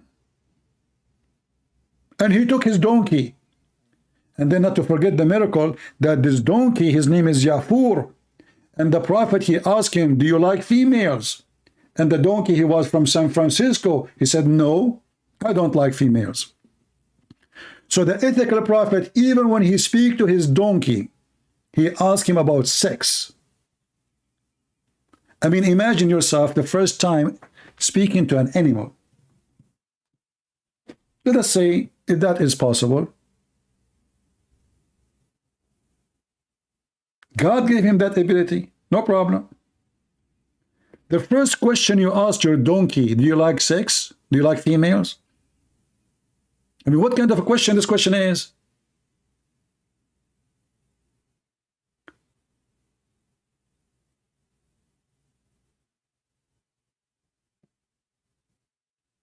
Imagine I see a cat. First time I'm able to communicate with the cat in her language. And by the way, Muslims, he spoke like a donkey, Muhammad, or the donkey spoke Arabic?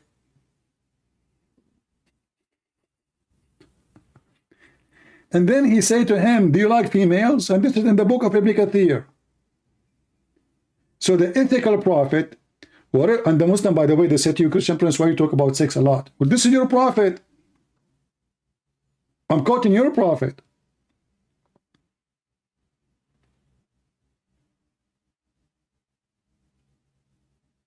And he asked the donkey, do you like female? And the donkey like, no, I don't like females. What the heck, surprise? Why, Yafur? A female, she broke your heart?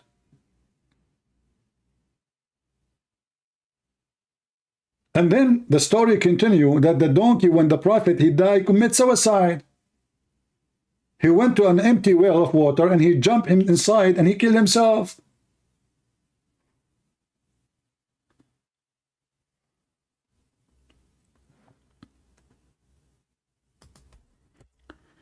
And the clean prophet, who have a lot of ethic, he taught us not only not to be ethically clean, he taught us how to be filthy dirty. And this is their books. And the funny is, when we show them what is written in their books, they were holy books for centuries. Nobody dared to touch them. But now, because it's an embarrassment, all the laundry is out. Before, nobody dared to question the stupidity of this man.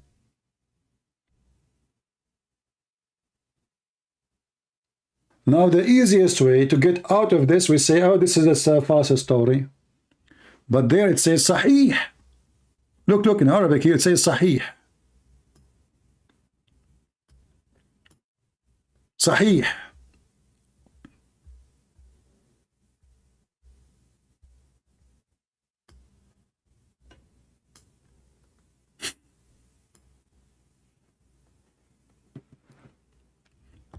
Those who do not know how to find reference after we finish, my friend, always you can freeze the video, type certain line in Google, type it exactly as you see it in the screen, you will find the reference. All right. So like if you want to find this hadith as an example here, and there's no link in your hand, so you want to find it, all what you need to do, just type few words.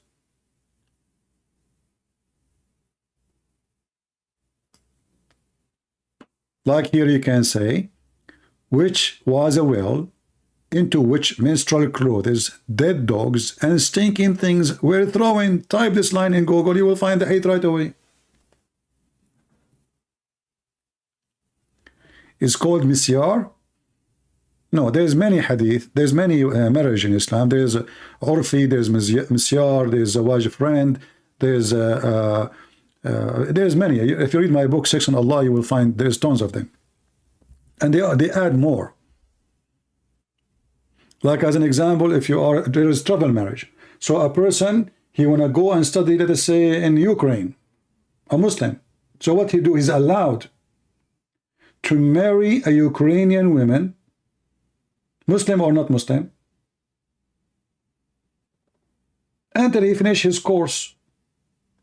When he's done, he say, bye-bye. I married you during the time I'm studying here. I'm here for 6 months. This is called travel marriage. A person going to stay for a week, let us say he's going from Saudi Arabia to Indonesia. He want to stay there for 2 weeks. And their logic is, to avoid him being tempted, he will marry a woman for 2 weeks. It's called travel marriage. There's other marriage called zawaj friend.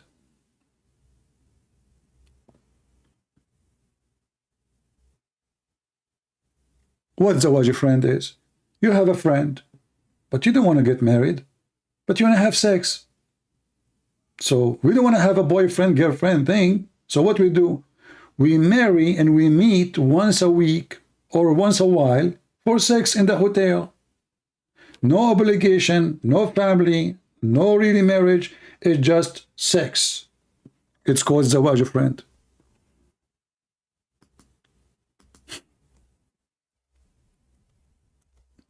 Friend with benefit. They call it zawaj, which means marriage. They have offices for it. They have sites for it. Zawaj friend.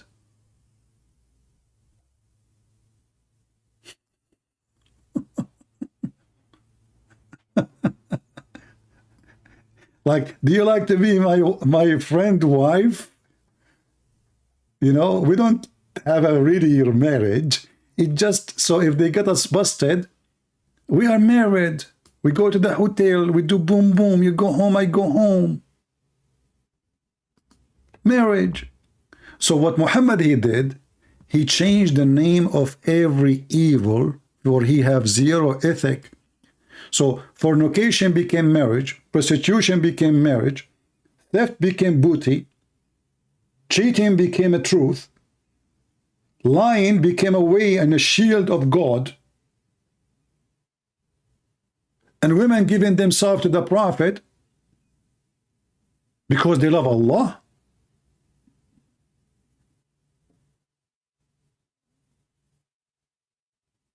Have you ever heard of somebody sent by God? His God, he says, any woman she want to offer herself to the Prophet so he can F her? I mean, this man already have tons of women in his bedroom. He come with the idea how I can make warm women come to my bed. Chapter 33, verse number 50. And look, Allah, what he told them. All those women, all those kind of women are lawful for you, brother. Oh, Prophet, we had made lawful for you your wives. Don't you think you are too late? I mean, the guy is having sex with them for the last century, and now you are telling him, I made lawful for you your wives? That is a news. And the one you paid their dowers, and the one you don't pay their dowers, and those are slaves. You can rape all the slaves you have. They are assigned to you, assigned, brother. And the daughter of your partner uncle and aunts, and the daughter of your maternal uncle and aunts, and who registered, migrated from Mecca. All the women came from Mecca, we can F them. And any believing women who dedicate her soul. You see, it's a soul detection. Somebody called Sadhguru. The scam of Sadhguru. Detect yourself to me. Relax, relax.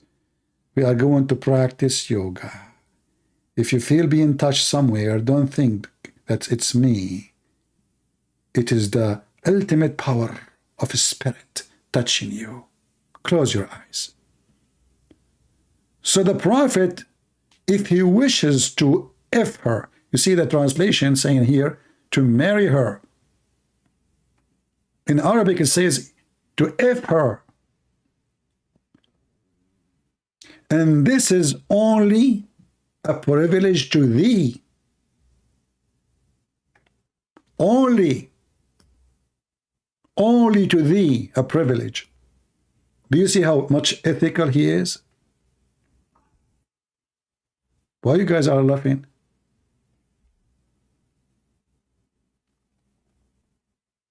I mean, the guy, his name is Sadhguru. He spent the day teaching us about how to accept each other. Why we don't accept each other? The problem of mankind that always we reject each other and we don't accept each other. So if somebody speaks negative against you, what do? You go warn him?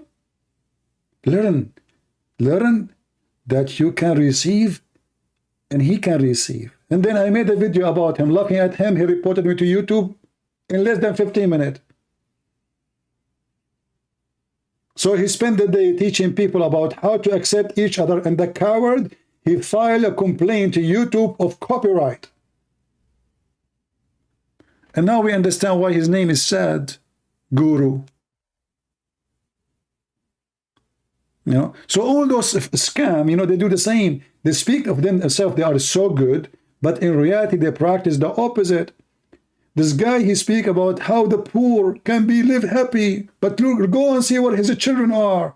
Go and see what kind of villa he live in. How you can be poor like a tree in the field, and the grass around you, you have nothing, you own nothing, you have no roof, but still you can be happy. Thank you, Krishna. And then we go to his house, we find a big villas, the most expensive cars. The guy, he fly in a very expensive airplanes. He don't take a seat like us.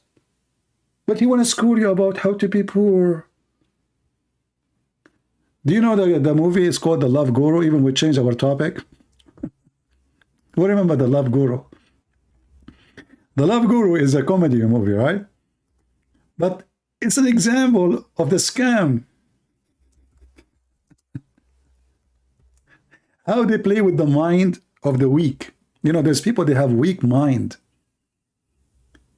And when you are weak in mind, everybody can play with you.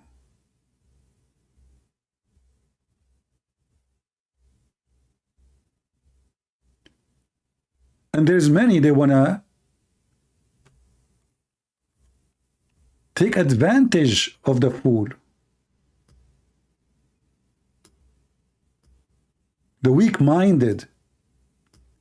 And when you have a vacuum inside you, there's many people want to take advantage and fill that vacuum.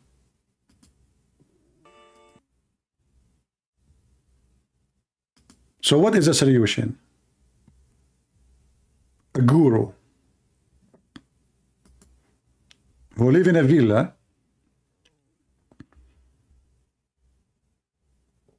have a fancy life, and then he school you about how to live happily without money.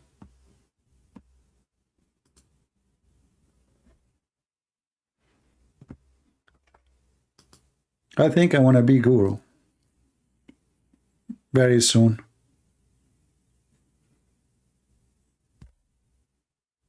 Indian Sadhguru, why there's a Japanese one too?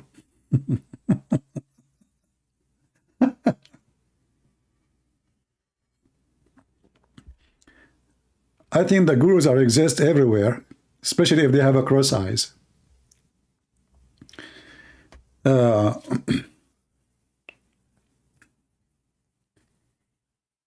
we have any Muhammadan want to say anything?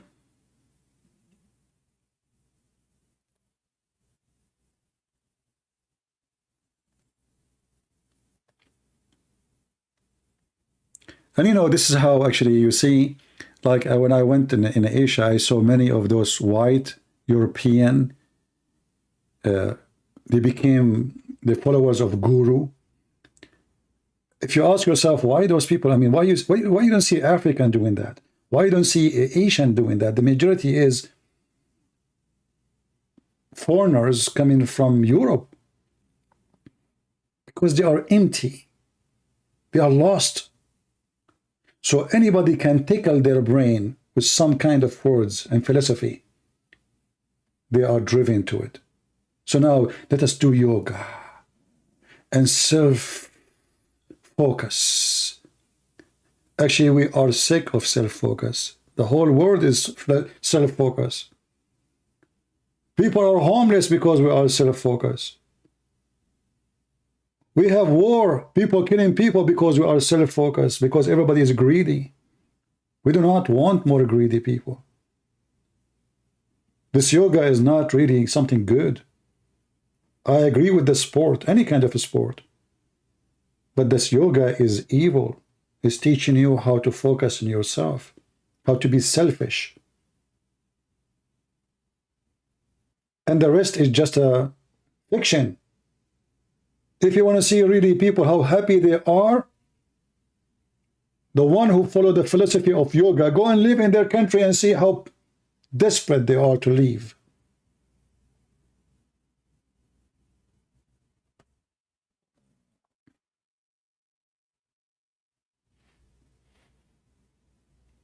Go and see the sadness on their faces. Those European, they are totally lost. Any new idea, just bring them an idea, anything. Speak about philosophy, speak about supernatural power. I was walking, going to my house, and there's a guy, he is holding a sign in the top of his head. Every day I see him. And the sign have a sun. Sun, you know, sun. And he's wearing like them, you know. He's holding the sun. So I said, who is that? You know? He says, this is God energy. Actually, in my last trip, somebody was driving the car, taking me to a place. And he said he believed in happy energy. He believed in energy, good energy. I said to him, good energy can kill you. He did not understand in the beginning. So I explained to him again. I said, isn't it electricity good energy?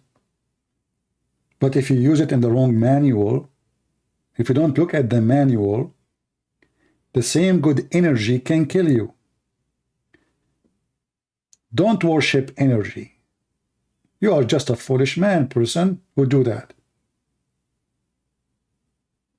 So I told him, good energy can kill you, yet it's good energy because you are following the wrong manual. So God, he gave us energy not to be worshipped, but to live.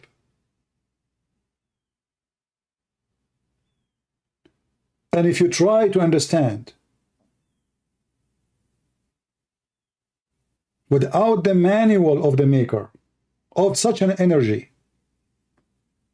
you will destroy yourself. And this is what we have now. We have nukes. Anytime, any second, few bunch idiots control the world. They can go in a nuke weapon war. The whole earth will be burned. Energy is not what we seek. We seek God. We seek the truth. We seek peace. We seek love. We seek ethic.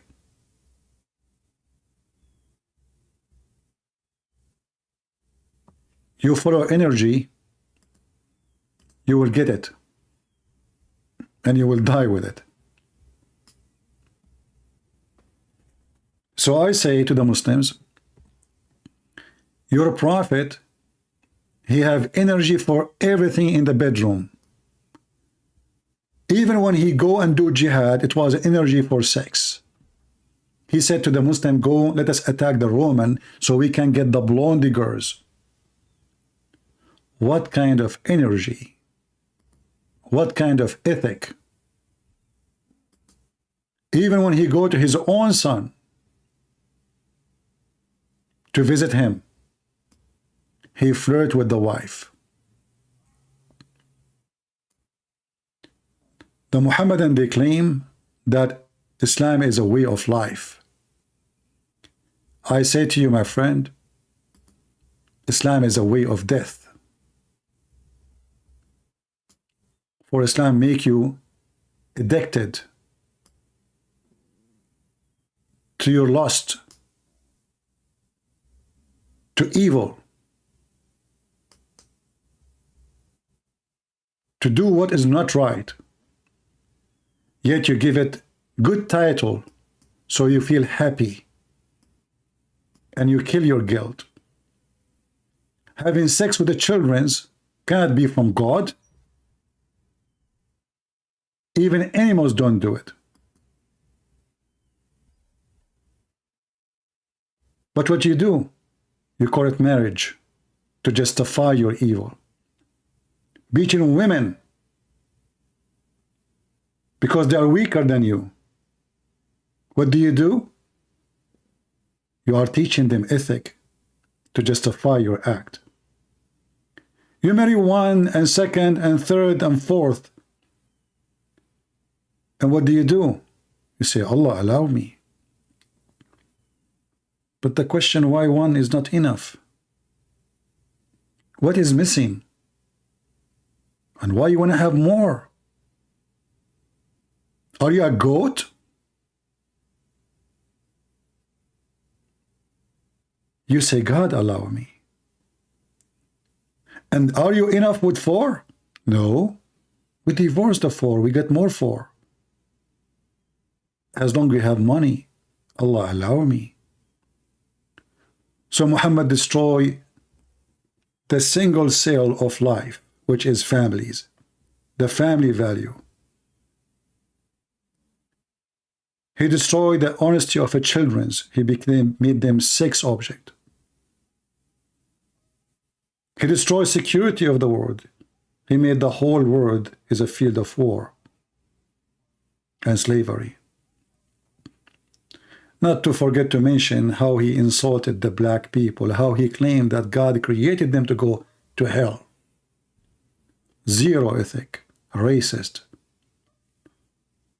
And even when the Muslim, they speak about how pretty Muhammad is, they don't speak about how pretty his ethic, they speak about him as the white man. There's a video on YouTube called The Description of the Messenger of Allah. And the man, he started crying when he speak about how a man, he went in the middle of the night and he look at the moon and he look at the prophet and he look at the moon and he look at the prophet and he look at the moon and look at the prophet, and each time he look, he says, who is more handsome? Conclusion, Muhammad is the most handsome.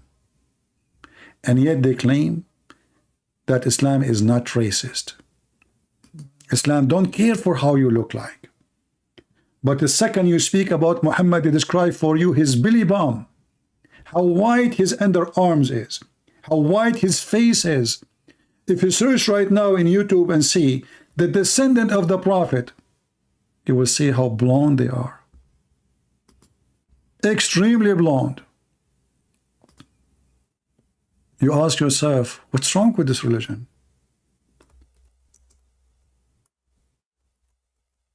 What will happen if the descendant of the Prophet, they were not white? Is that a bad effect?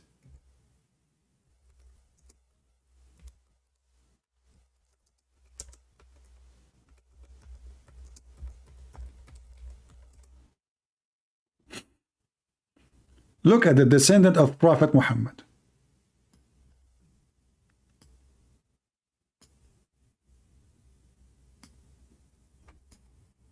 This is the last thing we will show you before we go for today. Look at this. A bunch of redneck. Those are the descendants of Prophet Muhammad.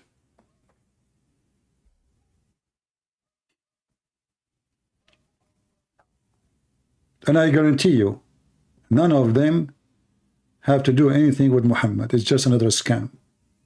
But they will not accept you to be a descendant from the Prophet, truly descendant, unless you are blonde.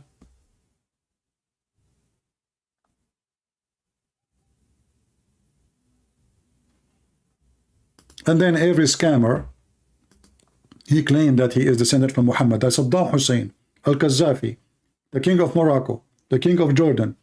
I mean, everybody, in order to control the crowd and to fool them. And the funny is, what a shameful to be descendant from Muhammad. I would prefer to disappear from this earth to claim such a thing, for this is not an honor. This is disgusting. I mean, even the Sultan of Brunei, he claimed that he descended from Muhammad. What the guy have to do with the Brunei? Even the Queen of England, they claim that she descended from Prophet Muhammad. I mean, who's left? Who's left? Queen of Islam, Elizabeth, related to Prophet Muhammad, brother.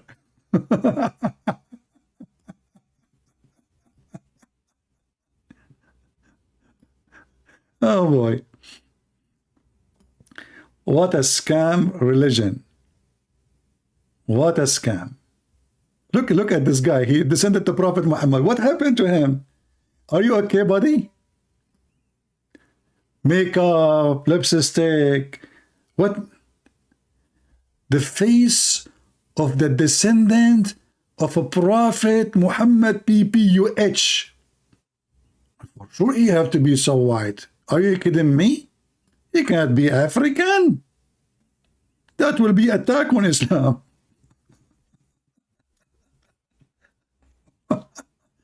Anyway, I hope today we have a good time, and let us make it 20,000 very soon so we can go live again. Share the link with your friends, leave your comment, and don't forget not to support us by at least making a comment. At least, you know, people are so cheap. So cheap. Even a comment is costly for them. So I want to say thank you all, everybody. And remember what the Lord, he said, from their fruits you shall know them. Not from their faces, not from their looks.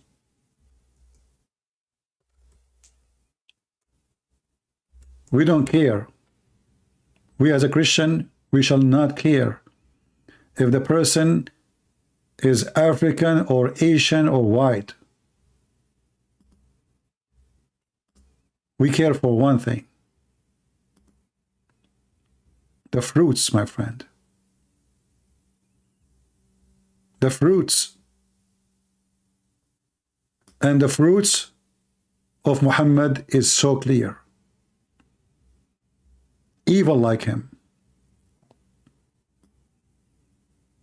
Ugly like him.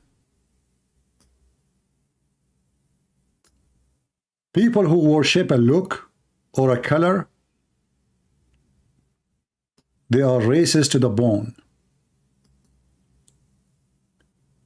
And they will die with their racism. People who they are looking for good life, the good God, they don't see color. They look for the fruits.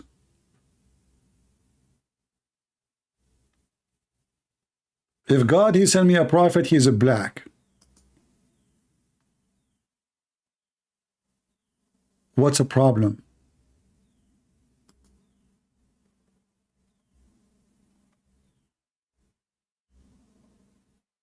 If God, he sent me a prophet, he's an Asian. What is the problem? There will be only a problem if I am a person who care for the look and the color.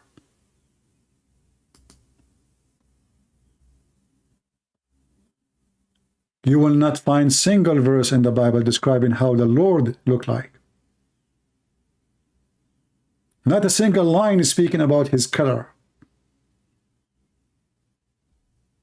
Not only the Bible says with him, which means the Messiah, there's no Greek, there's no Hebrew, there's no free, there's no slave, for all is one.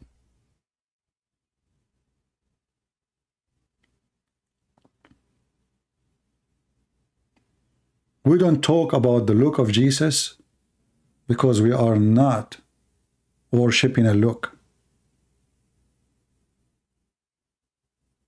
God, he said, he created Adam in his image.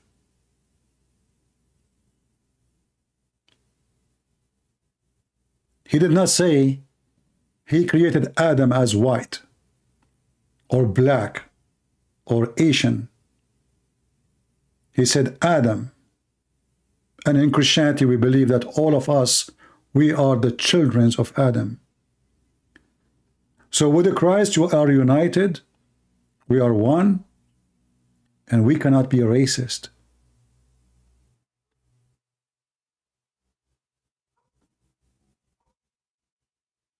I will judge your fruits. I'm not judging you. I'm not God. I judge the fruits. From their fruits, you shall know them.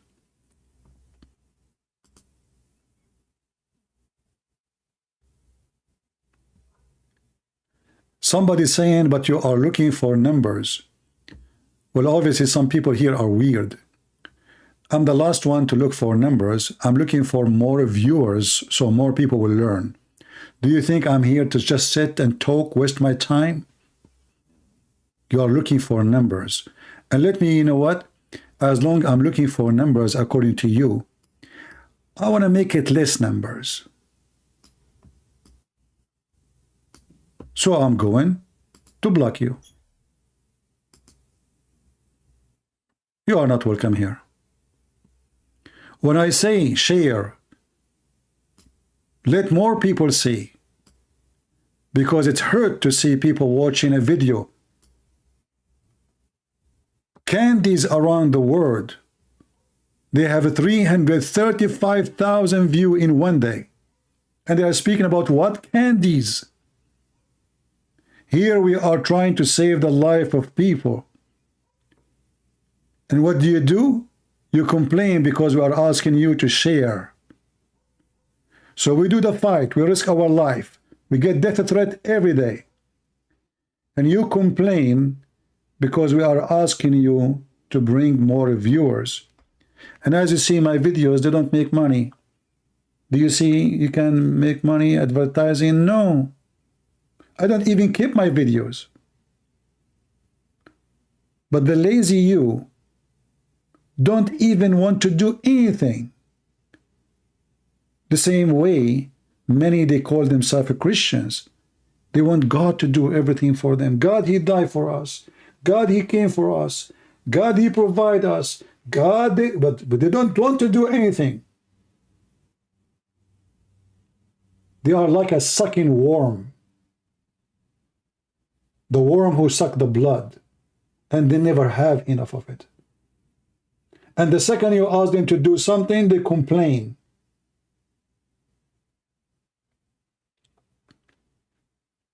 They want free books, free time. You call you, come back online, stay here. But they don't want to do anything. This is why Matthew said, you shall know them from their fruits. A true Christian, he will not be sharing my video because he's doing me a favor. He will be sharing the video because he agrees. Because he want to give fruits.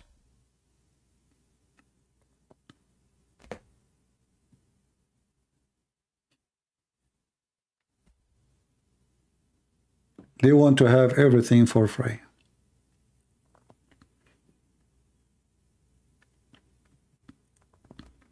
What an evil, greedy human being. You know, when God, he gave Adam heaven, he gave all the heaven. He said, don't come to this tree. He wanted the tree. I mean, I gave you all the heaven. Go do whatever you wish. All the heaven is yours. He wanted the tree.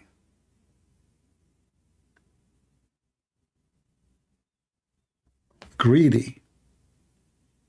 Selfish. They want to be God. Yesterday, actually, I met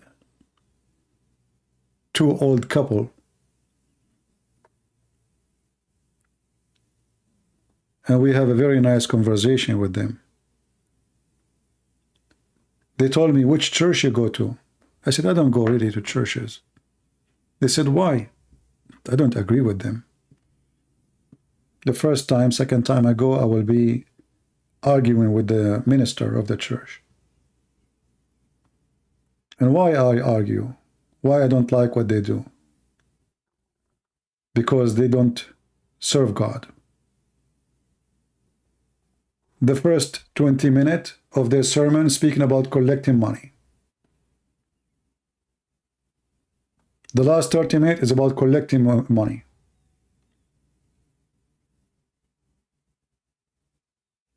But you are a man of God who came to do service for free. Why you are worried so much about money? Why your money is number one in your service? Those are the same as Muhammad. When they asked Muhammad why a woman she will be married, like what is the choice of a woman to be married? He said a woman she will be married for one of those: her wealth, her beauty, or her position. He never mentioned love. This is why you marry a woman. Her wealth, number one. She's rich.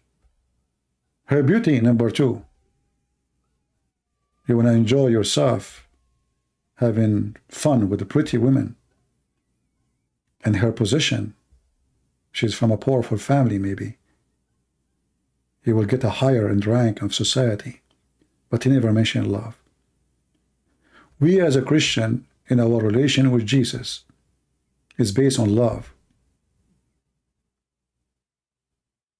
not on money. Christ is not a business. And instead of buying big screen for your church, what about you send the money for the poor children who they are dying in Africa? The poor children who they are sleeping under bridges in Philippines. Why we need big screen TV in a church? Jesus never had one.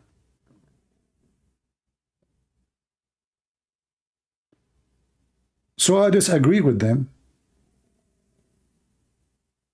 But still I encourage people to go to churches, for there you meet the good ones. And that is the treasure. You will meet good ones like you. Not necessarily the priest. The Lord, he says, be aware of false teachers. They come to you in the clothes of a sheep, but they are wolves. And there is too many wolves in the clothes of a sheep. And I want you always to remember what the Bible says, that from their fruits, the one who speaks to you too much about supporting the poor, but he live in a big fancy villa. He take a salary for his job as a priest. Why you have a salary? Well, you need to make living. Well, aren't you a believer? God will provide. There's people who will give. When you demand a salary, you are demanding a salary. That means you are doing a job like everybody. It's a job. A man of God who claim to be a priest. I am not a priest. And I don't want to be. I don't fit to be. When he demand a salary, he put conditions. I want health insurance. I want salary, etc. I want housing. I want etc. I want etc. And even when they make a speech somewhere, they have to get paid. They get paid even for a funeral, like Muhammad.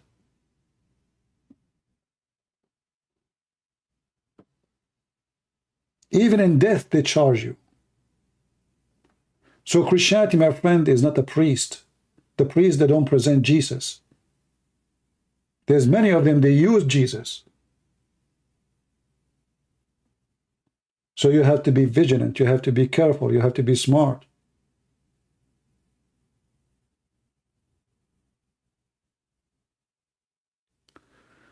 We follow Christ, and we should not ever follow a man.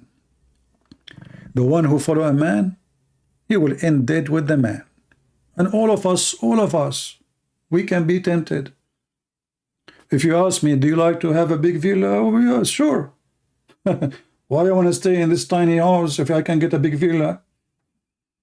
Why I want to be in a small tiny car if I can get a nice fancy one?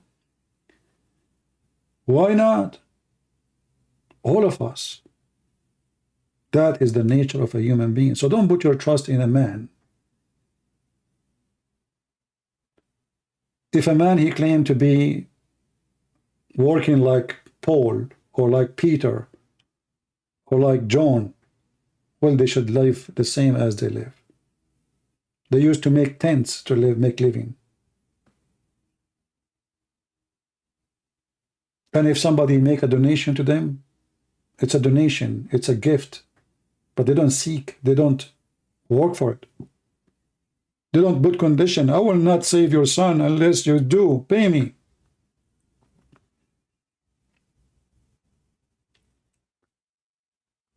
So my friends, always when you speak about Islam, ask the Muslim one question.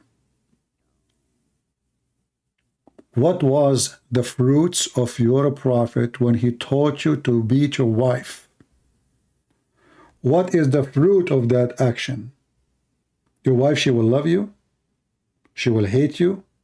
She will be a better person. Or you are going to damage her physically, mentally, spiritually. What is the accomplishment? What is the fruit of allowing having sexual relationship with the children?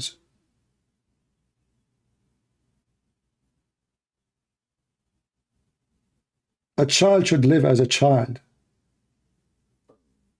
And this is why you see many of those Muslims who did not live their childhood, when they go to different countries, have some freedom, they act weird. Because they've never been children. They've never been allowed to be children.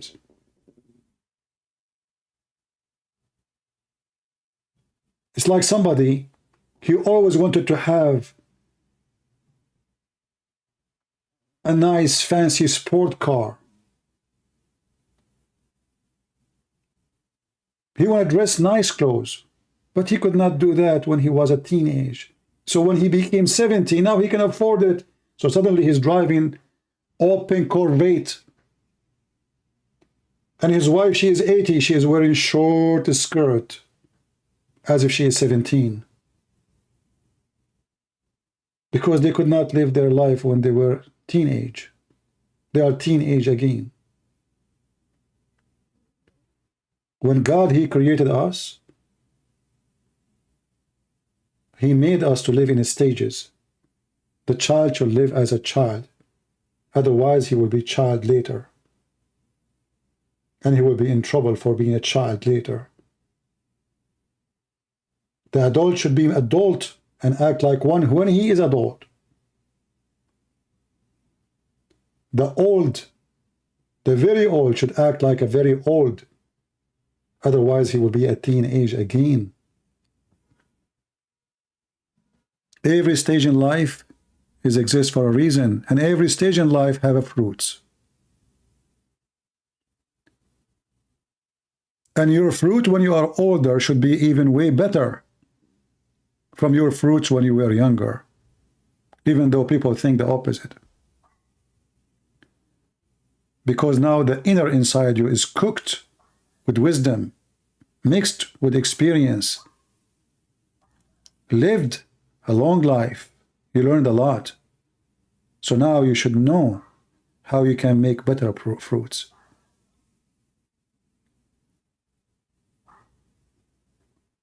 Fruits, my friend.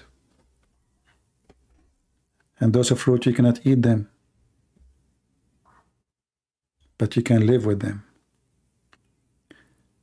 And if you want to compare between the devil and God, you can compare between Muhammad and Jesus.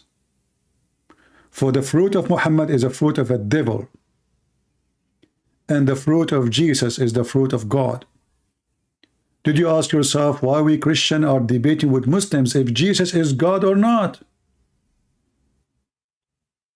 Yet we are debating with them if Muhammad is a scam or not, child molester or not, criminal, killer, thief, fornicator or not.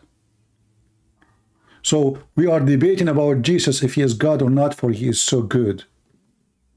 And we are debating about Muhammad, how bad he is, for he is so bad. The fruit, my friends, is the fruit of God. So the Lord, he said, be holy like your Father, even though we are not, even though maybe the mission is impossible to be holy, but it's a project to work in so he can give better fruits. The requirement to be with Jesus is very high. The requirement to be with Muhammad is very low, for he is low.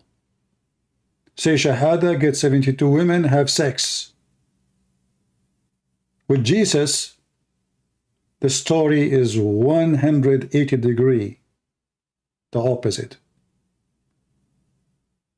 The qualification is so high.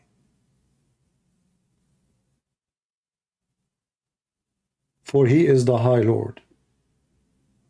He wants to have the best of you. He is merciful, he is forgiving, he is loving. But in the day of judgment, you will be judged by your fruits. I want to say thank you all for being here. May the Lord bless you. And we will see you soon again. And I hope you will share the videos with your friends, download them before we take them down, as you know. And there is a female lady, actually Muslim, sorry. She's asking why Jesus can be God. Maybe the coming video I will talk about it, and if she would like to call us, I will be happy to have her. But I want to say to her, I guess today we answer some of your question about how Jesus can be God. For he's holy, he's perfect. Right now, as we speak, he's in heaven, even for you as a Muslim. Jesus in your Quran can create from the dead, can resurrect people from the death. Who can do that? Save God. He forgives sin. The Quran says, who can do that? Save God. Jesus can make the blind see, not by giving medicine. Jesus can create from the mother bird, the Quran say. Who can do that? Save God. Even according to your book, Jesus is the creator. And you are asking me why you believe that Jesus is God? In fact, none of what Jesus can do, your God can do. Can Allah resurrect anyone? Show me. Prove it. Muhammad, his children, they die one after one. And they're still dead. Jesus, he resurrected many. The Bible says that there's no book can write all the miracles of Jesus. No pages can be enough. So when we speak in the Bible, we say, Jesus, he did this. He made the blind see. He healed the leper. He did this and that. We are not describing really what Jesus did. Because if I describe what he did in details, there's no book can describe the miracles of Jesus.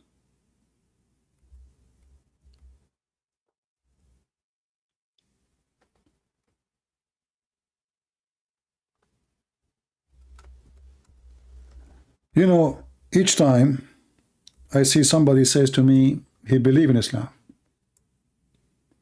I ask myself, how in the world any human being he can accept such a thing? A person who has zero miracle.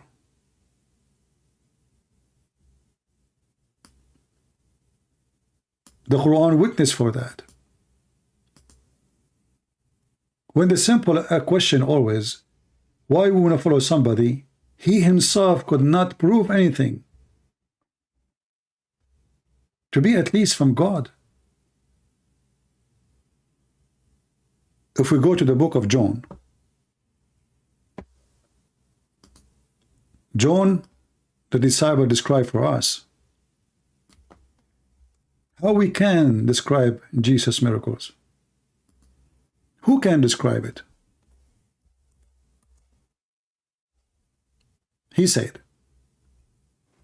in John 21:25, and there's also many other things which Jesus did, the which if they should be written, everyone, I suppose that even the word itself could not contain the books that should be written. That is Jesus, my friend.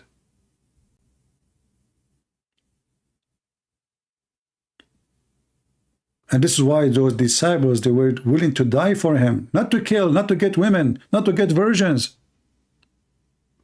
They used to feed them to animals, crucify them upside down. Why? Because they saw an amazing person where there's no books can fit, even if the whole world is a page to write in it. Is not going to fit for the miracles of Jesus. Thousands and thousands used to go after him, and all they were healed just for attending the presence of Jesus. While Muhammad, he was himself sick, and he died sick. He died in vain.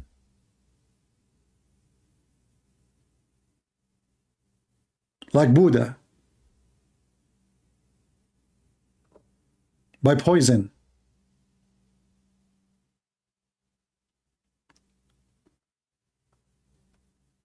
How we can leave someone like the Messiah and follow someone like Muhammad, who he tried to replace the Messiah by calling himself Muhammad, which means the praised one.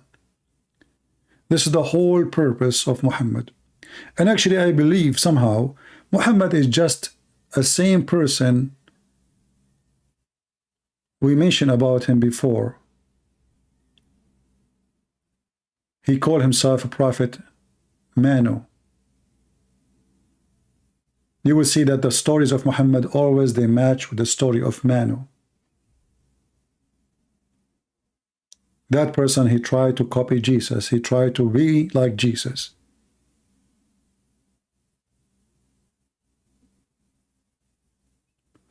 So we pray that all of you will be in good health and wealth. We pray that all of you will see the truth, will share the truth. We pray that the Muslims, they will open their heart and they will receive the truth of Christ. And they will not be under the influence of sexual promises. God is not a pimp, and he will not promise you to be a pimp. When we say from their fruit you shall know them, well, God gift is his fruits. So if God gift to you is a lot of women to have sex with them, that means this God is a pimp.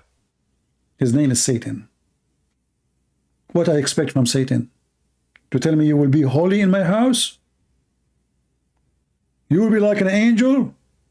He will say to me, you will have sex non-stop. A lot of women. Little boys. Jewelries. Gold. Silver. You will wear silk. A river of wine. This is the Quran.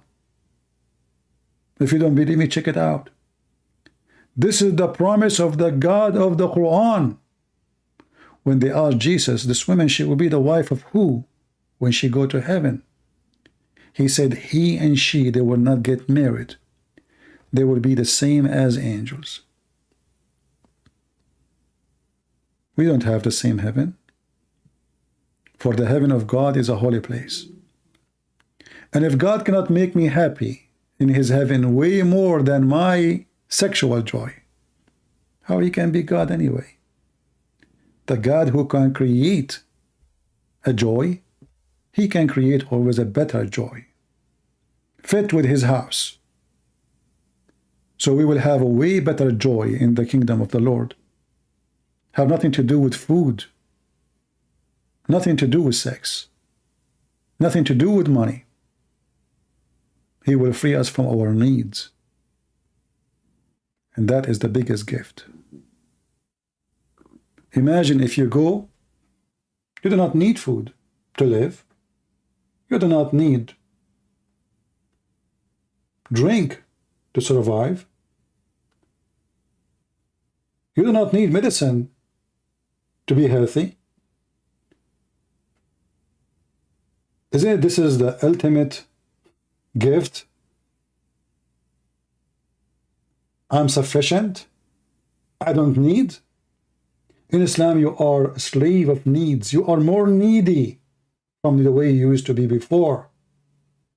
You are more addicted to sex than the way before, to money, to gold, to silver, to wine. And the funny is that the Quran says that the wine is the made of the devil, yet we have rivers of wine in heaven of Allah. With Jesus, my friend, you are free. With Muhammad, you are a slave. And that will lead us to the last point.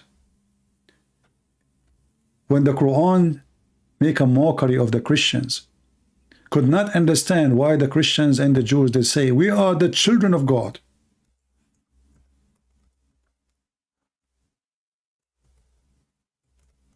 Muhammad, he don't want you to believe in such a thing.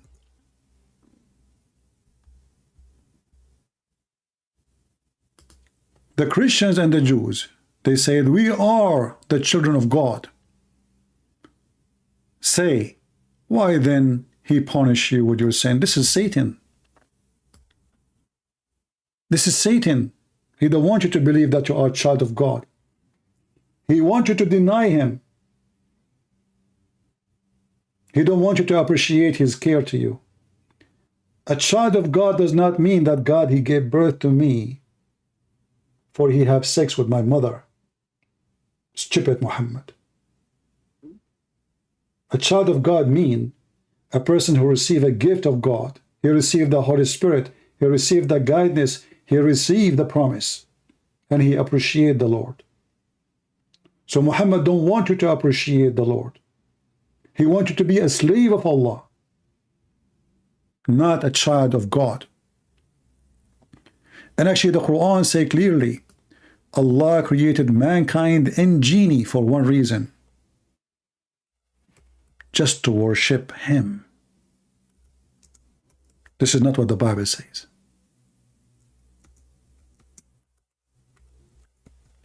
In the Bible, we are children of God. God wanted to share his glory, his kingdom with us, for he loves us. The God of Islam is evil. He created you just to be a slave.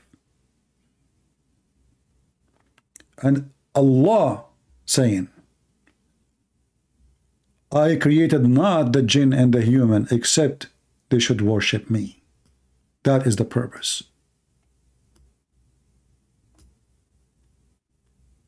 That is the devil. God do not need worshippers.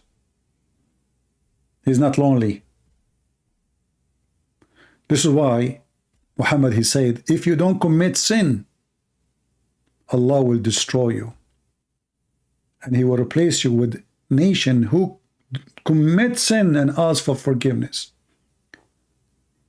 The God of Islam is evil. He wants you to commit sin, so you beg for forgiveness.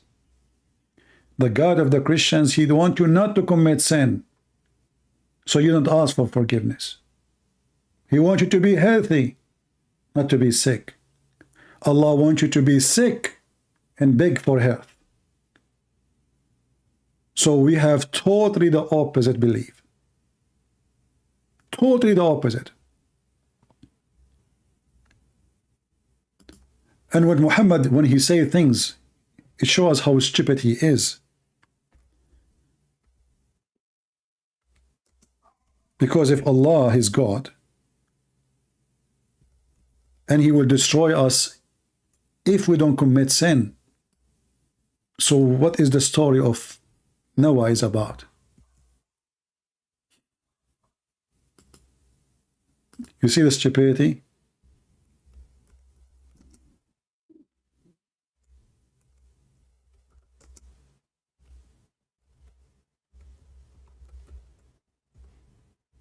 When he said that if you don't commit sin,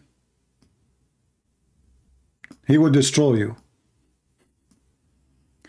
Is it the reason we are punished because we commit sin?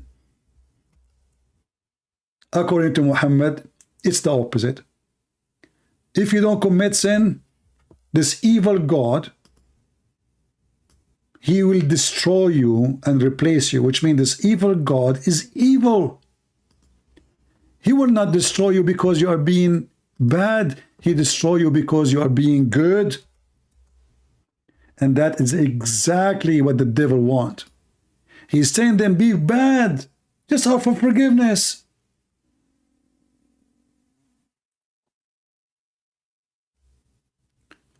The Messenger of Allah said, by the one in whose hand my soul is, were you not to commit sin, Allah would replace you with people who would commit sin and seek forgiveness. That is telling you the whole story. Allah is the devil. And to be a follower of Allah, you need to do as more as sin as you can. Otherwise, you will be destroyed. You will be replaced. All what you need to do, just offer forgiveness. That's all. The devil trick. Be filthy like your father, the devil. Thank you all for being here. May the Lord bless you all. Until we see you soon again. Christ is Lord. Islam is a fraud. And Islam without lies dies. See ya. Take care.